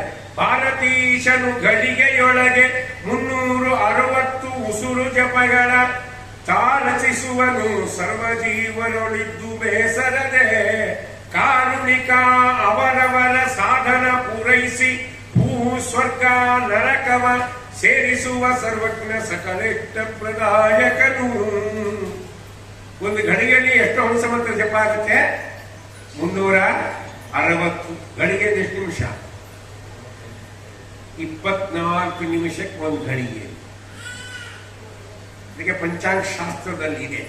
ಘಳಿಗೆ ಫಲಗಳನ್ನ ತಾಸಿನಲ್ಲಿ ಮಾತ್ರ ಅದನ್ನ ಟರ್ನ್ ಮಾಡ್ಕೋಬೇಕು ಅಂತಂದ್ರೆ 2.5 ಘಳಿಗೆ ಅಂದ್ರೆ 1 ತಾಸು. 2.5 ಘಳಿಗೆ ಅಂದ್ರೆ ಎಷ್ಟು?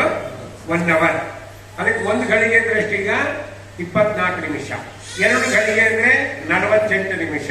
ಇನ್ನು ಅರ್ಧ ಘಳಿಗೆ ಅಂದ್ರೆ 12 ನಿಮಿಷ. 24 ಪ್ಲಸ್ 12 ಅಂದ್ರೆ ಎಷ್ಟಾಯ್ತು? 60 ಆಯ್ತಾ? ಅದಕ್ಕೆ ಘಳಿಗೆ ಒಳಗೆ 360 ಉಸಿರು ಜಪಗಳನ್ನ ಮಾಡ್ತಾರೆ ಎಲ್ಲ ಜೀವನದಲ್ಲಿ. ಮುಂದೆ ಹೇಳ್ತಾರೆ ತಾಸಿಂದ ಲೆಕ್ಕ ಕೊಟ್ಟು, ತಾಸಿಗೊಂಬೈನೂರು ಶ್ವಾಸೋಚ್ಛ್ವಾಸಗಳ ನಡೆಸುತ್ತಲಿ ಜೀವನ ರಾಶಿಯೊಳು ಹಗಲಿನೊಳು ಜಾಗೃತನಾಗಿ ನಿತ್ಯದಲ್ಲಿ. ತಾಸಿಗೆ 900 ಜಪಗಳನ್ನ ಮಾಡ್ತಾರೆ. ಯಾಕೆ? ಘಳಿಗೆಗೆ 360 ಪ್ಲಸ್ 360, 360 ಅರ್ಧ ಎಷ್ಟು? 180. ಇದನ್ನು ಪ್ಲಸ್ ಮಾಡಿದ್ರೆ ಎಷ್ಟು ಬರುತ್ತೆ? 900 ಬರುತ್ತೆ. ಅದನ್ನ 1 ತಾಸಿಗೆ ಮಾಡ್ತಾರೆ. ಈ ಸುಮನ ಸ್ವತ್ತಂಶ ಲೇಷಾಯಾಸವಿಲ್ಲದೆ ಪೋಷಿಸುತ್ತ ಬುಲೇಶನಂಗ್ರಿ ಸರೋಜ ಮೂಲದ ನಿಪ್ಪ ಕಾಣಿಸದೆ. ವಾಯುದೇವರು ನಮ್ಮ ದೇಹದಲ್ಲಿ ಎಲ್ಲಿದ್ದಾರೆ? ವಾಯುದೇವರು ಇದ್ದಾರೆ ಅಂತ ಗೊತ್ತು. ಅವರಿದ್ದರೆ ನಾವು ಬದುಕಿರ್ತೀವಿ ಅಂತ ನಮಗೆ ಎಷ್ಟು ಗೊತ್ತು. ಎಲ್ಲಿದ್ದಾರೆ? ಯಾವ ಪ್ಲೇಸ್ನೊಳಗಿದ್ದಾರೆ? ನಿಮ್ದು ಊರು ಯಾವ್ರಿ? ಗಂಗಾವತಿ ಅಂತ. ಗಂಗಾವತಿ ತುಂಬಾ ಇರ್ತೀರಿ ನೀವು. ಗಂಗಾವತಿ ಅದೊಂದು ಪ್ಲೇಸ್. ಹಂಗೆ ವಾಯುದೇವರು ನಮ್ಮ ದೇಹದಲ್ಲಿ ಯಾವ ಎಲ್ಲಿದ್ದಾರೆ?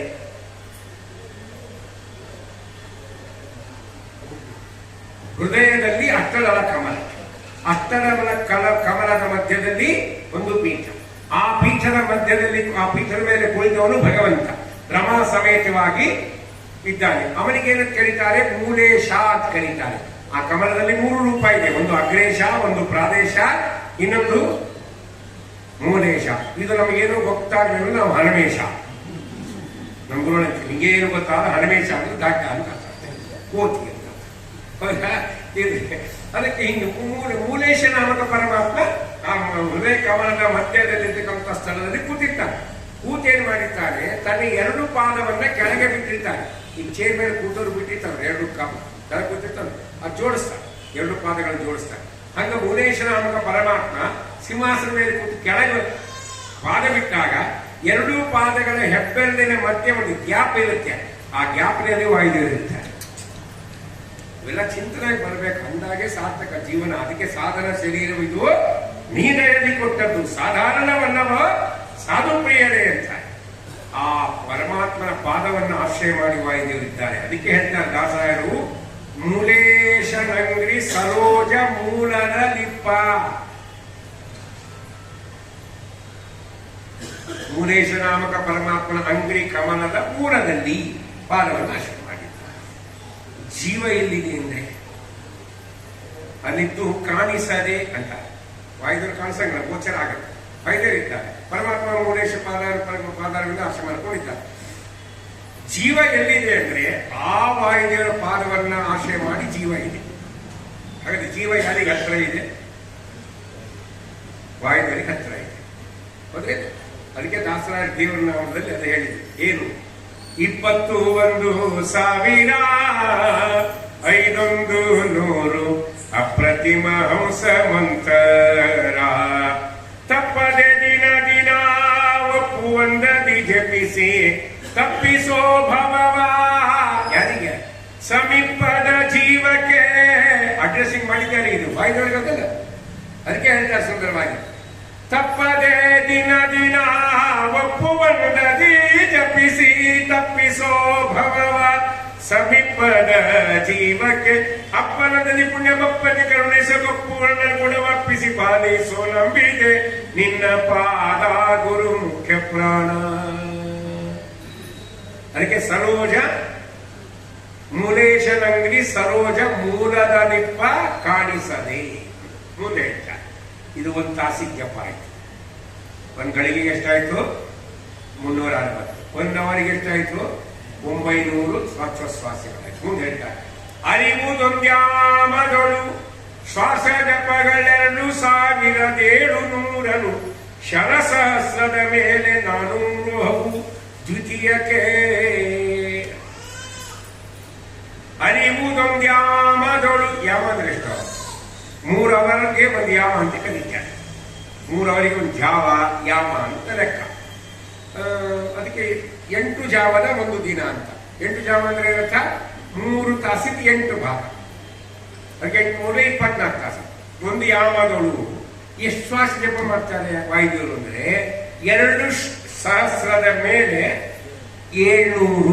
9 ಎಷ್ಟು? 27 ತಾಸಿಗೆ 900 ಆದ್ರೆ 3 ತಾಸಿಗೆ ಎಷ್ಟಾಯ್ತಿಲ್ಲ? 27 ಆಯ್ತು ಜಪ ಮಾಡಿ. ಮುಂದೊಂದು ಮಾತು ಹೇಳ್ತಾರೆ, ಅದು ಸರಳ ಅರ್ಥ ಆಗಿಲ್ಲ. ಏನದು? ಮರಳಿ ಶರಸಹಸ್ರದ ಮೇಲೆ 400 ದ್ವಿತೀಯಕ್ಕೆ. 2 ಯಾಮಕ್ಕೆ ಎಷ್ಟಾಗುತ್ತೆ? ಡೈರೆಕ್ಟ್ ಹೇಳಿಲ್ಲ. ಏನ್ ಹೇಳಿದ್ರು? ಶರಸಹಸ್ರದ ಮೇಲೆ. ಶರ ಅಂದ್ರೇನು? ಬಾಣ. ಇದಕ್ಕೆ ಅರ್ಥ ಮಾಡೋದಿಲ್ಲ. ಶರಸಹಸ್ರದ ಮೇಲೆ 400. ಜ್ಞಾನಿಗಳು ಯಾವ ಲೆಕ್ಕ ಹೆಂಗ್ ಹಿಡಿತಾರ, ಹೆಂಗ್ ಬಿಡ್ತಾರ, ಅವೆಲ್ಲ ನಮ್ಗೆ ಗೊತ್ತಾಗಲ್ಲ. ನಾವೇನೋ ಎಲ್ಲ ಪಾಸ್ ಎಲ್ಲ ಓದ್ ಕೆಲವೊಂದು ಅರ್ಕಿತಾಂಶ ನಮ್ಗೆಲ್ಲ ಓದ್ತೀವಿ. ಜಗನ್ನಾಥಸಿಗೂ ಗೊತ್ತಾಗಿಲ್ಲ ಅಂತ ಹೇಳ್ಕೊಂಡ ನಾವು. ವೇದಶಾಸ್ತ್ರ ಗ್ರಂಥಗಳು ಓದಿ ಕೇಳಿದವನಲ್ಲ, ಸಾಧುಗಳ ಸಲ್ಲಾಪ ಮೊದಲಿದ್ದಂತ ಮಾತಾಡ್ತಾರೆ. ನಾವು ಎಲ್ಲ ಅರ್ಕಿತಾಂಶ ಎಕ್ಸಾಮ್ ಆಗ್ಬಿಟ್ಟವ, ಸರ್ಟಿಫಿಕೇಟ್ ಕೊಟ್ಬಿಟ್ರೆ ಒಳ್ಳೆ ಹಾಕೊಂಡು ತಿರ್ಗಾಡಿ ನಾವು ಅದನ್ನ ನಿಂದೆ ಮಾಡ್ತೀವಿ ಅಂತ ಯಾರು ಸರ್ವಂತ ತಿಳಿಬೇಡ. ವಿಷಯಗಳನ್ನು ಸರಿಯಾಗಿ ತಿಳಿದು ಅನುಸಂಧಾನ ಮಾಡಿದ್ರೆ ಬೆಲೆ ಜಾಸ್ತಿ. ಓದಿದ್ದೀರಿ, ಅದು ಕಷ್ಟಪಟ್ಟಿದ್ದೀರಿ, ಎಕ್ಸಾಮ್ ಮಾಡಿದ್ದೀರಿ, ಎಲ್ಲ ಸರಿ, ಅದರ ಬಗ್ಗೆ ನಮ್ಗೆ ಎರಡನೇ ಮಾತಿಲ್ಲ. ಆದರೆ ಶರಸಹಸ್ರದ ಮೇಲೆ ಎಂದ್ರು. ಶರ ಅಂದ್ರೆ ಬಾಣ. ಯಾವ ಬಾಣಗಳು ಅಂದ್ರೆ 5 ಬಾಣಗಳು. 5 ಬಾಣಗಳನ್ನು ಹಿಡ್ಕೊಂಡಂತ ದೇವತೆ ಯಾರು?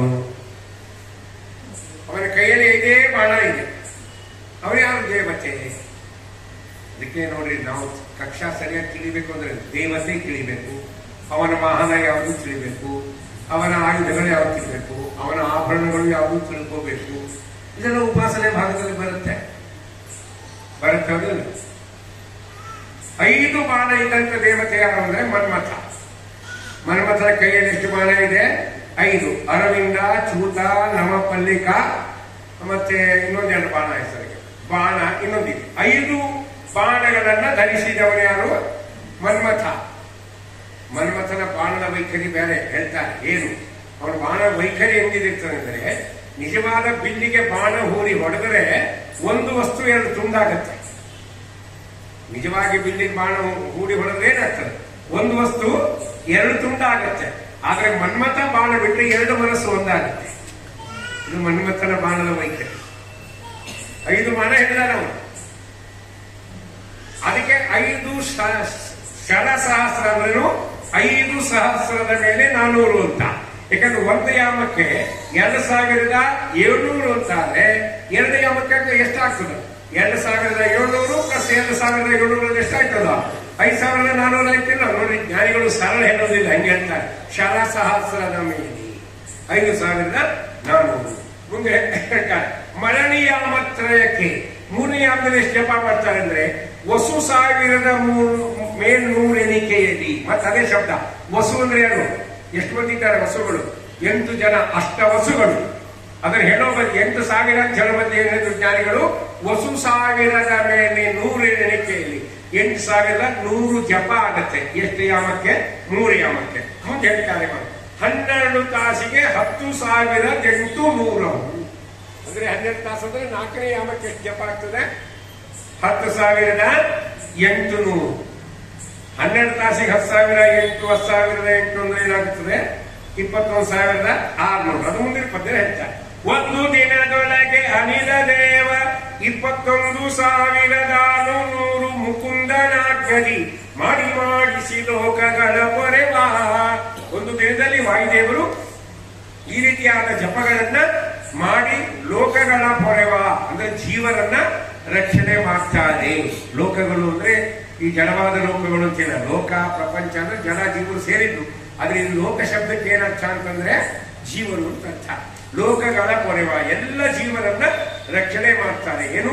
ಮುಕುಂದನಾಜ್ಞದಿ ಮಾಡಿಸಿ, ಪರಮಾತ್ಮನ ಆಜ್ಞೆಯಿಂದ ತಾವು ಮಾಡಿ ಅದು ನಮ್ಮಿಂದ ಮಾಡಿಸಿ ನಮ್ಮನ್ನ ರಕ್ಷಣೆ ಮಾಡ್ತಾರೆ ಎಂದು ಪವನನ ಪೊಗಳುತ್ತಿರು.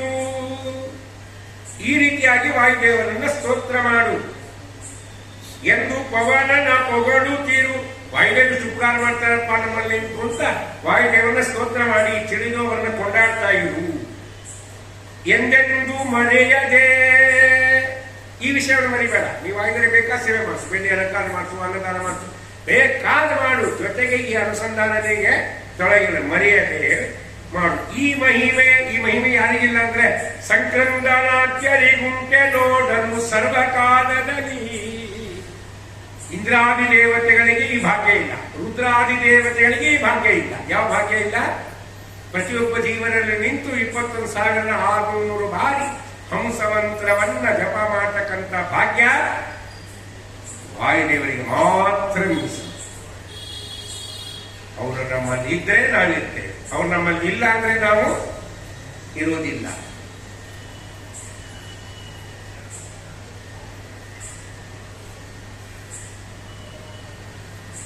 ರಾಮದೇವರ ಅಶ್ವಮೇಧದ ಯಾಗವನ್ನ ಕುದುರೆಯನ್ನ ಕಟ್ಟಿ ಹಾಕಿದ ಯಾರು? ಲವ. ಒಂದು ಬಾಣ ಬಿಟ್ಟ, ಎಲ್ಲರೂ ಮನೆಗೆ ಬಿಟ್ಟಿದ್ದಾರೆ. ಆ ಯುದ್ಧ ಪ್ರಸಂಗದಲ್ಲಿ ಜಾಂಬು ಅಂತ ವಿಭೀಷಣ ಏನ್ ಮಾಡಿದ, ಯಾರ್ಯಾರು ಎಚ್ಚರಿಕಿದ್ದಾರೋ ನೋಡ್ಬೇಕು ಅಂತ ಬಂದ. ಯಾರಿಲ್ಲ, ಯಾರೆಲ್ಲ ಹೋದಂಗೆ ಆಗಿದೆ. ಎಲ್ಲರೂ 99.9 ಗ್ಯಾರಂಟಿ ಮುಗಿದದು. ಯಾವಾಗ ಹೋಗಕ್ಕಂತಾರೋ ಗೊತ್ತಿಲ್ಲ. ಈಗಲೋ ಇನ್ನಾವಾಗಲೋ ಈ ತರ ಹೋಗದಿರೋದು ಪರಿಸ್ಥಿತಿ ಇದೆ. ವಿಭೀಷಣ ಹೋಗ್ತಾ ಬಂದ. ಜಾಂಬು ಅಂತ ನರಳತಾ ಮಲಗಿದ್ದ. ಅಪ್ಪ ನರಳತಾ ಮಲಗಿದ್ದ. ವಿಭೀಷಣ ಕೇಳ್ತಾನೆ, ಯಾರನ್ನ? ಜಾಂಬುವಂತನನ್ನ ಕೇಳಿದ. ಜಾಂಬುವಂತ ಬದುಕಿದ್ದೀಯಾ ಅಂತ ಕೇಳಿದ. ಜಾಂಬುವಂತನ ಮಾತು ಹೇಳ್ತಾನೆ, ನಾನು ಬದುಕಿದ್ದೇನೆ ಅಂತ ನೀ ಕೇಳಬೇಡ, ಹನುಮಂತ ಇದ್ದಾನ ಹೇಳ್ತಾ. ಅಂದ್ರೆ ಹನುಮಂತ ಇದ್ರೆ ನಾವೆಲ್ಲ ಬದುಕಿದ್ದೀವಿ. ಅದಕ್ಕೆ ಜ್ಞಾನಿಗಳಂತೆ ಎಂತೂ ಪವನನ ಪೊಗಳುತ್ತಿರು ಲೋಕಗಳ ಪೊರಳು. ಏನ್ ಜಾಂಬುವಂತ ಕಂಡುಬಿಡ, ಹನುಮಂತ ಇದ್ರೆ ಹನುಮಂತ ಇದ್ರೆ ನಾವೆಲ್ಲ ಇರ್ತೇವೆ ಎಂತ ವಾಯುದೇವನ್ನ ಕೊಂಡಾಡುತ್ತಾ ಇರು. ಈ ಭಾಗ್ಯ ಅವರ ಬಿಟ್ಟ ಮೇಲೆ ಬೇರೆ ಯಾವ ದೇವತೆಗಳಿಗೂ ಇಲ್ಲ ಅಂತ ಮುಂದೆ ಹೇಳ್ತಾರೆ. 3 ಲಕ್ಷದ ಮೇಲೆ 22,000 ಪಕ್ಷಕ್ಕೆ.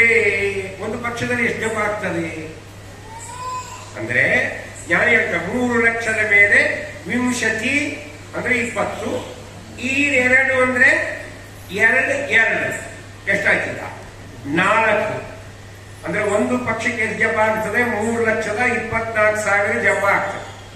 ಸರಿ ಕೆಡಿಸಬೇಡ್ರಿ ಅನ್ಬೇಡ್ರಿ, ಬೇರೆ ಬೇರೆ ಬರೀ ಮೆಥಮೆಟಿಕ್ಸ್ ಹೇಳ್ತಾ ಹೋಗಿರಲಿಲ್ಲ. ನಿಮ್ಗೆ ಕಸಿದ ವಾಯುದೇವರು ಮತ್ತೆ ವಾಯುದೇವರು ಮನ್ಯ ಅಂತ ದಿನ ಒಂದ್ಸರಿ ಅನ್ಬಿಟ್ರೆ ನಾವು ಸ್ಮರಣೆ ಮಾಡಿ ಎಷ್ಟು ವಾಯುದೇವರ ಅನುಗ್ರಹ ಆಗತ್ತೆ ಇಲ್ಲ. ಅದಕ್ಕೆ ಜ್ಞಾನಿಗಳಿರ್ತಾರೆ ಒಂದು ಪಕ್ಷಕ್ಕಾಗೋದೆಷ್ಟು? 3,24,000 ಜಪ. ಒಂದು ಮಾಸಕ್ಕೆ ಎಷ್ಟಾಗುತ್ತೆ ಅಂತ ಮುಂದೆ ಲೆಕ್ಕ ಕೊಡ್ತಾರೆ. ಮಾರುತನು ಮಾಸಕ್ಕೆ ಜಪಿಸಿ ಸಂಸಾರ ಸಾಗರದಿಂದ ಸುಜನರ ಪಾಲುಗಾಣಿಸುವ ಬಹುಭೋಗಗಳಿತ್ತು. ಹಾಗಾದ್ರೆ ಎಷ್ಟು ಜಪ ಆಗುತ್ತೆ ಅಂದ್ರೆ 6 ಲಕ್ಷದ ಇದು ಡಬಲ್ 48 ಲಕ್ಷ ಜಪ ಆಗುತ್ತೆ. ಒಂದು ತಿಂಗಳಿಗೆ ಜಪ ಮಾಡ್ತಾರೆ ವಾಯುದೇವರು ಅನ್ನೋದನ್ನ ದಾಸರಾಯ ಸ್ಪಷ್ಟವಾಗಿ ಹೇಳ್ತಾರೆ. ಮುಂದೆ ಹೇಳ್ತಾರೆ ಮತ್ತೆ ಏನು, ಈಗ ಒಂದು ತಿಂಗಳಿಗೆ ಎಷ್ಟಾಯ್ತು? 6,48,000. ಈಗ 2 ತಿಂಗಳಿಗೆ ಎಷ್ಟಾಗ್ತದೆ ಅಂತ ಹೇಳಿದ್ರೆ ಎಷ್ಟಾಗುತ್ತೆ ಅಂದ್ರೆ 2 ತಿಂಗಳಿಗೆ ಹೋದು ಋತು. 2 ತಿಂಗಳಿಗೆ ಒಂದ್ಸಲ ಏನಂತ ಕರೀತಾರೆ? ಋತು ಅಂತ ಕರೀತಾರೆ ಅಲ್ಲ. ಆ ಋತುಗಳು ಎಷ್ಟು? ಚಿಳಿಯುವುದು ಶ್ವಾಸ ಜಪ ಭೂಸುರರು 12 ಲಕ್ಷದ ಮೇಲೆ 96,000. ಒಂದು ತಿಂಗಳಿಗೆ ಎಷ್ಟಂತ ಹೇಳಿದ್ರೆ 6,48,000. 6,48,000 ಪ್ಲಸ್ 6,48,000 ಎಷ್ಟಾಯ್ತು? ಈಗ 12,96,000 ಜಪ. ಈಗ ನಾವು ಯಾರಿಗಿತ್ತೋ ಬರಂಗಿಲ್ಲ, ಎಲ್ಲಕ್ಕೂ ಕ್ಯಾಲ್ಕುಲೇಟರ್ ಹಿಂದೆ ಬಾಯಿ ಲೆಕ್ಕ ಅಂತ ಹೇಳ್ತಿದ್ರು ಹಿರಿಯರು ಹಿಂದಿಗೆಲ್ಲ ಬಾಯಿ ಲೆಕ್ಕ. ಈ ಟಿಕೆಟ್ ಎಷ್ಟು ಟಾಂಗ್ ಅಂತ. ಈಗಿನ ಯಾರಿಗೆ ಹೇಳಲಿಕ್ಕೆ ಬರಲ್ಲ. ಒಂದು ಬದನೆಕಾಯಿ ತೊಗೊಳಿಕ್ ಹೋದ್ರೆ ನಾವು ಟಿಂಗ್ ಅಂತ ಹೋಗ್ತಾರೆ. ಎಷ್ಟಪ್ಪ ಡೈರೆಕ್ಟ್ ಅಮೌಂಟ್ ಹೋಗ್ತಾ ಇಲ್ಲ, ಯಾಕಂದ್ರೆ ಒತ್ತು ತಲೆನೇ ಇಲ್ಲ. ದಸರಾ ಎಷ್ಟು 12,96,000 ಜಪವನ್ನ ಮಾಡ್ತಾರೆ. ಯಾವಾಗ? ಒಂದು ಋತುಗೆ 2 ತಿಂಗಳಿಗೆ ಮಾಡ್ತಾರೆ. ಕರೆಸುವುದು ಅಯನಾವಯದಿ ಅರೆ ವರುಷ 38 ಲಕ್ಷೋಪರಿ ತಿಳಿಯುವುದು 88,000. 6 ತಿಂಗಳಿಗೆ ಒಂದು ಅಯನ ಅಂತ ಕರೀತಾರಲ್ಲ. ಅಯನಕ್ಕೆ ಎಷ್ಟು ಜಪ ಆಗುತ್ತೆ ಅಂದ್ರೆ ಜ್ಞಾನಿಗಳು ಹೇಳ್ತಾರೆ 38,88,000 ಜಪಗಳಾಗ್ತವೆ ಒಂದು ಅಯನಕ್ಕೆ. ಅಯನ ಅಂದ್ರೆ ಉತ್ತರಾಯಣ ದಕ್ಷಿಣಾಯನದಲ್ಲ, ಅಷ್ಟು ಜಪ ಆಗ್ತವೆ. ವರ್ಷಕ್ಕೆ ಎಷ್ಟಾಗ್ತವೆ? ಇದು ಡಬಲ್ ಆಗುತ್ತೆ. ವರುಷಕ್ಕಿದ ನಿಮ್ಮಡಿ ಜಪಂಗಳ ಗುರುವರ್ಯ ಕಾಮಾಡಿ ಮಾಡಿಸಿ ದುರಿತಗಳ ಪರಿಹರಿಸುವನು. ಯಾರಿಗೆ? ಚಿಂತಿಸುವ ಸಜ್ಜನರ. ಈ ರೀತಿಯಾಗಿ ಹನುಮಂತ ದೇವರು ಇಷ್ಟು ಜಪಗಳನ್ನು ಮಾಡ್ತಾರೆ ಅಂತ ಯಾರು ಪ್ರತಿನಿತ್ಯದಲ್ಲಿ ಮನನ ಮಾಡ್ತಾರೋ, ಅಂಕೆ ಸಂಖ್ಯೆಗಳನ್ನು ನೆನಪಿಟ್ಟಿರ್ತಾರೋ, ನಮ್ಮ ಬ್ಯಾಂಕ್ ಬ್ಯಾಲೆನ್ಸ್ ಎಷ್ಟಿದೆ ಅಂತ ನೆನಪಿರುತ್ತೆ ಅಲ್ವಾ? ಇವೆಲ್ಲ ಸಂಖ್ಯೆಗಳು ನಮಗೆ ನೆನಪಿರಲ್ಲ. ಹಿಂಗಾಗಿ ನಮ್ಗೆ ದುಃಖ ಜಾಸ್ತಿ. ಬ್ಯಾಂಕ್ ಬ್ಯಾಲೆನ್ಸ್ ಪಾಟ್ ಮಾಡಿ ಮಾಡಿ ಮಾಡಿ ಮಾಡಿ ಮಾಡಿ ಪರ್ಫೆಕ್ಟ್ ಆಗುತ್ತೆ. ಎಷ್ಟಿದೆ ಬ್ಯಾಂಕ್ ಬ್ಯಾಲೆನ್ಸ್ ಹೇಳಲ್ಲ. ಅಂದ್ರೆ ಅದು ಎಷ್ಟು ಹೇಳಿದ್ರು ಏನು ಪ್ರಯೋಜನ ಬರಲ್ಲ. ಹೆಚ್ಚಿಗೆ ಪ್ರಯೋಜನ ಬರುತ್ತಾ? ಹೆಂಡತಿ ಮಕ್ಕಳಿಗೆ ಸಹ ನಮ್ಮ ಯಜಮಾನಿ ಇಟ್ಟಿದ್ದಾರೆ, ಇವರು ಗೊಟ್ಟೆ ಕಟ್ಟಲು ನಾವೆಲ್ಲ ಹಂಚ್ಕೋಬಹುದು. ಇಷ್ಟು ಬಿಟ್ಟರೆ ಬೇರೆ ಗೊತ್ತಾಗಲ್ಲ. ಅದ್ರ ಹಾಗೆ ದೇವರು ಇಷ್ಟು ಜಪಗಳನ್ನೇ ಮಾಡ್ತಾರೆ. ವರ್ಷಕ್ಕೆ ಎಷ್ಟು ಮಾಡ್ತಾರೆ ಅಂದ್ರೆ ವರುಷಕ್ಕಿದ ನಿಮ್ಮಿಡಿ ಜಪಂಗಳ ಗುರುವರಿಯ ಮಾಡಿ ಮಾಡಿಸಿ ದುರಿತಗಳ ಪರಿಹರಿಸುವನು ಚಿಂತಿಸುವ ಸಜ್ಜನರ. ಸಾತ್ವಿಕರು ಸಜ್ಜನರು ಈ ಜಪಗಳನ್ನು ಚಿಂತನೆ ಮಾಡ್ತಾರೆ. ಅವರ ಎಲ್ಲ ಕಷ್ಟಗಳನ್ನು ಪರಿಹಾರ ಮಾಡ್ತಾರೆ. ಎಷ್ಟಾಯ್ತು ಈಗ ಜಪ ಅಂದ್ರೆ ಎಷ್ಟಾಯ್ತು? ವರ್ಷಕ್ಕೆ 77,76,000 ಜಪ. 77,76,000 ಹಂಸ ಮಂತ್ರವನ್ನ ವಾಯುದೇವರು ಜಪ ಮಾಡ್ತಾರೆ. ಯಾರಾದ್ರೂ ಬಂದು ಕೇಳಿದ್ರು ನಿಮ್ಮಲ್ಲಿ ಎಷ್ಟು ಜಪ ಆಯ್ತು ವಾಯುದೇವರು ಅಂತ. ಪರಲೋಕದಲ್ಲಿ ಲೆಕ್ಕ ಹೆಂಗಿರ್ತದೆ ಅಂದರೆ, ನಮ್ಮ ಪರಗ ಕ್ಯಾಲೆಂಡರ್ನ ಜನವರಿ ಹಿಡಿದು ಡಿಸೆಂಬರ್ ತನಕ 1 ವರ್ಷ ಆಯಿತು ಅಂತ ನಾವು ಹಿಂಗಾಗ್ತೀವಿ. ನಮ್ಮ ಡೇಟ್ ಆಫ್ ಬರ್ತ್ ಇರೋದು ನಾವು 1 ವರ್ಷ ಹೇಳ್ತೀವಿಲ್ಲ, ಮೇಲೆ ಹಂಗೆ ಲೆಕ್ಕ ಇಲ್ಲ. 21,600 ಬಾರಿ ಉಸಿರಾಟ ಆದರೆ ಒಂದಿನ ಅಂತ ಲೆಕ್ಕ ಮೇಲೆ. ಈಗ 21,600 ಬಾರಿ ಉಸಿರಾಟ ಒಂದಿನಕ್ಕೆ ಆಗ್ತದೆ. ಒಂದು ಉಸಿರಾಟ ಎಷ್ಟು ಸೆಕೆಂಡಿಗಾಗುತ್ತೆ? 4 ಸೆಕೆಂಡಿಗೆ ಒಂದು ಉಸಿರಾಟ ಆಗಬೇಕು. ಅಂತರಂಗದ ಮುಸುದ ಹೊರಗೆ ಬಿಟ್ಟು ಅಂತರಂಗಕ್ಕೆ ಸೇರುವ ಉಸಿರು ಹೊರಗೆ ಬಿಟ್ಟು ಒಳಗೆ ಸೇರೋದು 4 ಸೆಕೆಂಡಿಗೆ ಕರೆಕ್ಟ್ ಆಗಿ ಒಂದಾದರೆ 21,600 ಬಾರಿ 24 ಅವರ್ಸ್. ಕೆಲವರಲ್ಲಿ ಉಸಿರಾಡುವ ವೇಗ ಸ್ವಲ್ಪ ಜಾಸ್ತಿ ಇರುತ್ತೆ, 3 ಸೆಕೆಂಡಿಗೆ ಒಂದು ಸರಿ ಆಗ್ತಿತ್ತು ಒಬ್ಬೊಬ್ಬರಿಗೆ. ಗೊತ್ತಾಯ್ತು? ಡಾಕ್ಟರ್ ಹೇಳ್ತಾರೆ ಉಸಿರನ್ನ ನಿಧಾನವಾಗಿ ಬಿಡಿ ಹೇಳ್ತಾರಿಲ್ಲ, ಉಸಿರನ್ನ ಸ್ವಲ್ಪ ನಿಧಾನವಾಗಿ ಬಿಡಿ. ಅದು ರೂಢಿ ಆಗ ಆಸ್ಪಾಸ್ ಹೋಗುತ್ತೆ. ಈಗ ಜಿಮ್ ಮಾಡ್ತಾರೆ, ಚೆನ್ನಾಗಿ ಬೆಳೆ ಬಾಡಿ ಕರೆಕ್ಟ್ ಮಾಡಬೇಕು. ಜಿಮ್ ಮಾಡಬೇಕು ಅದು ಉಸಿರಾಟ ಜಾಸ್ತಿ ಆಗ್ಬಿಡ್ತಾರೆ. ಬಟಕಂತ ನಮಗೆ ಏನ್ ಸಾರ್ ಎಂತ ಜಿಮ್ ಮಾಡ್ತೀವಿ, ಬಟಕಂತ ಹೋದ್ರಲ್ಲ ಮತ್ತು ಉಸಿರಾಟ ಜಾಸ್ತಿ ಆಗ್ತದೆ. ಬೇಗ ಮೇಲೆ ಲೆಕ್ಕ ಬರೆದು ಕಳಿಸಿಬಿಡ್ತಾನೆ, ವಾಯುದೇವ್ರ ಕೈ ಚೀಟಿ ಹೋಗ್ಬಿಡ್ತಾನೆ. ಸ್ವಾಮಿ ಏನ್ ಚೀಟಿ ಕೊಡ್ತಾರೆ, ಇಷ್ಟು ಜಪಗಳನ್ನ ಇವನಲ್ಲಿ ಮಾಡಬೇಕು ನೀವು, ಇಷ್ಟು ಜಪ ಆದ್ಮೇಲೆ ಹೊರಗೆ ಬರಬೇಕು ನೀವು ಕರ್ಕೊಂಡು ಹೋಗ. ಅಷ್ಟು ಜಪ ಆಗುವವರೆಗೆ ವಾಯುದೇವರು ನಮ್ಮ ದೇಹದಲ್ಲಿರ್ತಾರೆ. ಕೆಲವು ಕೋಮಾ ಸ್ಟೇಜ್ನೊಳಗೆ ಇರ್ತಾರೆ ಕೆಲವು ವ್ಯಕ್ತಿಗಳು. ಇರ್ತಾರಿಲ್ಲ, ಒಂದು 6 ತಿಂಗಳು ಇರ್ತಾವ, 2 ತಿಂಗಳು ಇರ್ತಾವ, 1 ತಿಂಗಳು ಇರ್ತಾವ, ಕೆಲವರು 3 ವರ್ಷ ಇರ್ತಾವ. ಏನಿಲ್ಲ ಅವ್ರು ಏನೇನೋ ಸ್ಮರಣೆ ಇಲ್ಲ. ಅದೇ ಫುಡ್ಡಿಂದ ಬೈಕ್ನಿಂದ ಫುಡ್ ಹಾಕ್ತಾರೆ, ಉಸಿರು ಹಾಕೊಂಡು ಹೋದ್ರೇನಪ್ಪ ನಿಮ್ಮಪ್ಪ ಎಲ್ಲಿ ಹೋಗ್ತಾ ಇದ್ರಿ, ನಾವು ತೊಗೊಂಡೆ ಹೋಗೋದು ಕಾಣಿಸ್ತಾರೆ ಅಂತ ನಾವು ಹೋಗ್ತಾರೆ. ಯಾಕೆ ಹೋಗಿಲ್ಲ ವಾಯುದೇವ್ರೆ? ಇನ್ನ ಜಪದ ಸಂಖ್ಯೆ ಮುಗಿದಿಲ್ಲ, ಮುಕುಂದನಾಜ್ಞದಿ ಮಾಡಿ ಏನ್ ಮಾತಿಗೆ ಕನ್ನಡ ಅಲ್ಲ, ಆನಂದ ಆಗ್ಬಿಡುತ್ತೆ ಮಾತು ನೋಡಿದ್ರೆ. ಇದೇ ಸುಖ, ಇದೇ ಮೋಕ್ಷ. ನಾವೇನೇ ಎಲ್ಲ ಕೂತು ಸನ್ನಿಧಾನದಲ್ಲಿ ಈ ವಿಚಾರಗಳನ್ನು ತಿಳಿದು ನೋಡಿ ಸಂತೋಷ ಪಡ್ತೇವೆ. ನಾನು ನಿಮ್ಗೆ ಕಾಫಿ ಕೊಟ್ಟಿಲ್ಲ, ಟೀ ಕೊಟ್ಟಿಲ್ಲ, ಟಿಫನ್ ಇಲ್ಲ, ಏನೇ ಮುಗಿದ್ಮೇಲೆ ಹಂಗೆ ಹೋಗಿ ನೀವು ಕರ್ಸಕ್ಕರು ಕೂಡ ಇಲ್ಲ. ಯಾರೋ ಸೇವಕರ್ತರು ಬಾಳೆಹಣ್ಣು ಕೊಡ್ತಾರೆ, ಬದುಕಿವ ಅಷ್ಟೇ.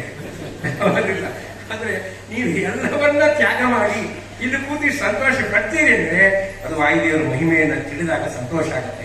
ಭಗವಂತನ ಮಹಿಮೆ ತಿಳಿದಾಗ ಅತಿ ಸಂತೋಷ ಆಗುತ್ತೆ. ಗುರುಗಳ ಮಹಿಮೆಯನ್ನು ತಿಳಿದು ಸಂತೋಷ ಆಗುತ್ತಲ್ವಾ. ಅಷ್ಟು ಜಪಗಳನ್ನ ವಾಯುದೇವರು ಮಾಡ್ತಾರೆ. ಆ ಜಪ ಆಗುತ್ತೆ ನಮಗಿರ್ತಾರೆ. ಮುಗೀತಂದ್ರೆ ಮುಗಿದೆ. ಅದಕ್ಕೆ ಪುರಂದಾಸ ಜಪ ಮುಗೀತು, ನೆಕ್ಸ್ಟ್ ಕ್ಷಣ ನೀರಲ್ಲ. ಕಟ್ಲೆ ತುಂಬಿದ ಬಳಿಕ ಕ್ಷಣ ಮಾತ್ರ ಇರಲಿಲ್ಲ, ಅಷ್ಟರೊಳು ಪುರಂದರ ವಿಠಲನ ನೀನೆ ಮನವೇ ಅಂತಕನ ದೂತರಿಗೆ ಕಿಂಚಿತ್ತು ದಯವಿಲ್ಲ. ಕಟ್ಲೆ ತುಂಬಿದ ಬಳಿ, ಕಟ್ಲೆನೇನು ನಿನ್ನ ಶ್ವಾಸದಪ್ಪ ಮುಗೀತು ಅಂದ್ರೆ ಕ್ಷಣ ಮಾತ್ರ ಇರಲಿಲ್ಲ, ಒಂದೇ ಕ್ಷಣ ಇರಲಿಲ್ಲ. ಮುಗೀತು ಅಂದ್ರೆ ಹರೇ ನಮ್ಮ ಮುಗಿದ. ಬೆಂಗಳೂರಲ್ಲಿ ನಮ್ಗೆ ಬೇಕಾದವರು ಒಬ್ಬರು ಇದ್ದಪ್ಪ, ಅವರ ಯಜಮಾನರು ಆ ವಿಷಯ ನಂಗೆ ಗೊತ್ತಾಗ್ತದೆ. ಆಮೇಲೆ ನಾನು ಸ್ವಲ್ಪ ನಿಧಾನಕ್ಕೆ ಹೋದೆ, ದೂರ ಅವರ ಮನೆಯಲ್ಲಿ ಅನೇಕ ಪ್ರವಚನಗಳಾಗಿರ್ತದೆ. ಅದು ವಿಶ್ವಾಸ. ಹೋದ್ಮೇಲೆ ಅವ್ರ ಮನೆಯವರು ಬರ್ತಾ ಇದ್ದಾರೆ, ಇಷ್ಟೆಲ್ಲ ಪ್ರವಚನ ಕೇಳಿರಿ ಮಾಡಿರಿ, ಈ ಕಡೆ ನೀವೆಲ್ಲ ಹಿಂಗೆ ಕಳಬಾರ್ದು, ನಿಮಗೇನು ಹೇಳ್ತಾರೆ. ಅವ್ರೇನಂದ್ರು ಗೊತ್ತಾ, ನಮಗೆ ಅವ್ರು ಹೋಗಿದ್ದೇನು ದುಃಖ ಆಗಿಲ್ಲ ಅಂತ. ಮತ್ತೆ ಇಷ್ಟೊತ್ತನ ಯಾಕೆ ಶಂಕ ಹೊಡೆದೆ ಅಂತ ಕೇಳಿ. ದುಃಖ ಆಗಿಲ್ಲ ಯಾಕೆ ಇಲ್ರಿ, ಹೋಗೋ ಮುಂದೆ ಯಾವ ಬ್ಯಾಂಕ್ನಾಗ ಎಷ್ಟು ಎಲ್ಲೆಲ್ಲಿ ಇಟ್ಟರ ಅಮೌಂಟ್ ಅಂತ ಹೇಳಿಲ್ಲ. ಬಿಡ್ಬೇಕಲ್ಲ ಇದು ಹೇಳಿದ್ದೆ. ಅದಕ್ಕೆ ಕಟ್ಲೆ ತುಂಬಿದ ಬಳಿಕ ಆ ಪುರದಾಸ ಕ್ಷಣ ಇಡೀ ಗರುಡ ಪುರಾಣದ ಸಾರವೇ ದೇವರು. ನಾವು ಅಂದ್ರೆ ಇಡೀ ಗರುಡ ಪುರಾಣ ಹೇಳಿದ್ದಾರೆ, ಅದರ ಸಾರವೇ ಈ ದೇವರು ನಾವು ನಡೆದಿದ್ದಾರೆ.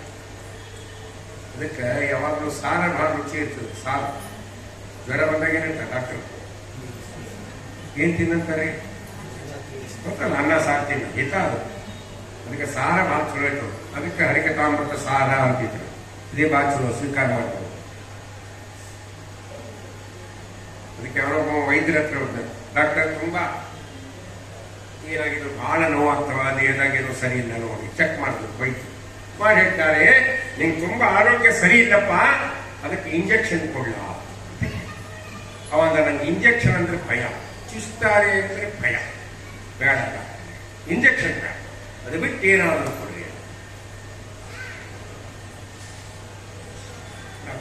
ನಿಮ್ ರೋಗ ಭಾಳ ಅದನ್ನು, ಅದಕ್ಕೆ ಇಂಜೆಕ್ಷನ್ನೇ ಕೊಡ್ಬೇಕು. ಬ್ಯಾಡ್ರಿ ಭಯ, ಏನಾದ್ರು ಮಾಡಿ ಅಲ್ಲ. ಮತ್ತೆ ಅವ್ರು ಹೇಳಿದ್ರು, ನೀವು ಇಂಜೆಕ್ಷನ್ ಭಯ ಅಂದ್ರೆ ಟ್ಯಾಬ್ಲೆಟ್ ಕೊಡ್ಲ. Tablet same contents. ಆ ಗುಳಿಗೆ ತೊಗೊಂಡ್ರೆ ಇಲ್ಲೇ ಕೂತಂಗೆ ಆಗ್ತದೆ. ಯಾಕೋ ಅಂತ ಇಲ್ಲೇ ಕೂತಿದ್ರಿ ಒಳಗೆ ಹೋಗಿರ್ತು ಉತ್ಸ್ತಾ ನಮ್ ಗುಳಿದ್ರೆ ಇಲ್ಲೇ ಇಲ್ಲಿ ಕೂತಿದ್ರೆ ನೀವು ಉಳಿದ್ಯಾಕೆ ಉಸಿರಾಕೆ ಆಗ್ತದೆ. ಅದು ಇಲ್ಲಿ ಕೂತ ಪದಾರ್ಥವನ್ನು ದೇವರು ಒಳಗೆ ಕಳಿಸ್ತಾನೆ, ಇಮಿಡಿಯೇಟ್ ಕಳಿಸ್ತಾನೆ. ಯಾವ ರೂಪದಿಂದ? ವಾಸುದೇವ ರೂಪದಿಂದ. ವಾಸುದೇವನು ಒಳ ಹೊರಗೆ ಅವಕಾಶ ಕೊಡುವನು ನಭಸ್ತನಾಗಿ, ಬ್ರಹ್ಮ ಸಮೇತ ವಿಹಾರ ಮಾಡ್ಪನು ಪಂಚರೂಪದಲ್ಲಿ. ಇಲ್ಲಿ ಒಳಗಿಟ್ಟು ಸಾಕಿದ್ರೆ ಒಳಗೆ ಹೋಗೋ ವ್ಯವಸ್ಥೆ ಮಾಡ್ತಾನೆ. ಇಲ್ಲೆಂದೂ ಕೂಡ ಕೆಲವು ಇಲ್ಲೇ ಕೂತ ಬ್ಯಾಡ್ರಿ ಬ್ಯಾಡ್ರಿ. ಮತ್ತೆ ಏನು ರೋಗಕ್ಕೆ ಏನೋ ತಗೊಳ ಮತ್ತೆ ಮತ್ತೆ ಅದೊಂದು ಬಿಟ್ಟು ಬೇರೆ ಹೇಳ್ತಾರೆ. ಮತ್ತೆ ಇನ್ನೇನು ಹೇಳುದು, ಕೊನೆ ಡಾಕ್ಟರ್ ಒಂದು 5 ನಿಮಿಷ ವಿಚಾರ ಮಾಡಿ ಹೇಳ್ತಾರೆ, ನೀನ್ ಲಾಸ್ಟ್ ಒಂದಿದೆಯಪ್ಪ ಅದಕ್ಕೆ ಕೊಡ್ತೀನಿ, ತಗೋಬಿಡ್ತೀನಿ ಬಿಡು. ಏನ್ರಿ ಸಿರಪ್ ಕೊಡ್ತೀನಿ, ಸಿರಪ್ ಸೇಮ್ ಕಂಟೆಂಟ್ಸ್. ಇಂಜೆಕ್ಷನ್ ಬೇಡ, ಸೇಮ್ ಕಂಟೆಂಟ್ಸ್ ಟ್ಯಾಬ್ಲೆಟ್ ಅದು ಬೇಡ, ಸಿರಪ್ ಕೊಡ್ತೀನಿ ತಗೋಕ್ಕೆ. ಅದು ಯಾಕೋ ವಾಸನೆ ಬರ್ತದೆ, ಪ್ಲಾಸ್ಟಿಕ್ ವಾಸನೆ, ಸಾಯಿ ಅಂತ.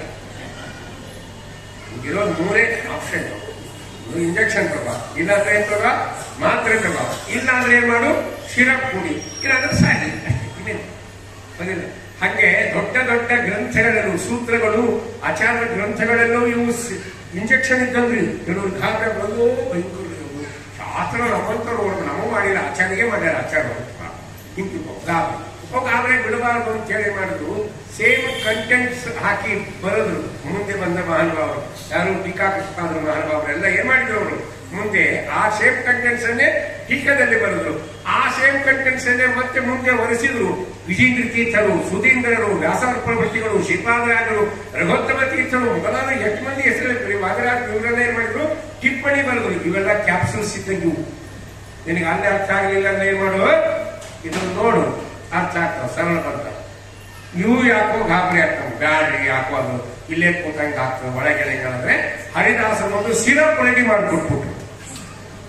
ಸಿರಪ್ ಇದು ಹರಿಕಥಾಂಸಾರ ಏನದು, ಸಿರಪ್ ಇದ್ದಂಗ ಪದ ಸುಳಾದಿಗಳು, ಉಗಾಗ ಭೋಗಗಳು, ಹರಿಕಥಾಂಸಾರ ಇದೇನು ಪ್ರಾಕೃತವಾದ ಭಾಷೆ, ಇದು ಸಿರಪ್ ಇದ್ದಂಗ.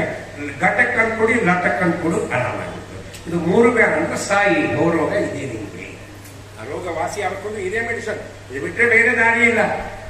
ಅದಕ್ಕೆ ಗೋಪಾಲಾಸರಂದ್ರು, ಅನಾದಿ ಕಾಲದ ಭವರೋಗ ಕಳೆಯ ನಾನೆಂದಿಗೂ ಮರೆಯೇ ನೀ ಮಾಡಿದುಪಕಾರ, ಅವರೋಗವು ಎನಗೆ ದೇವಧನ್ವಂತ್ರಿ.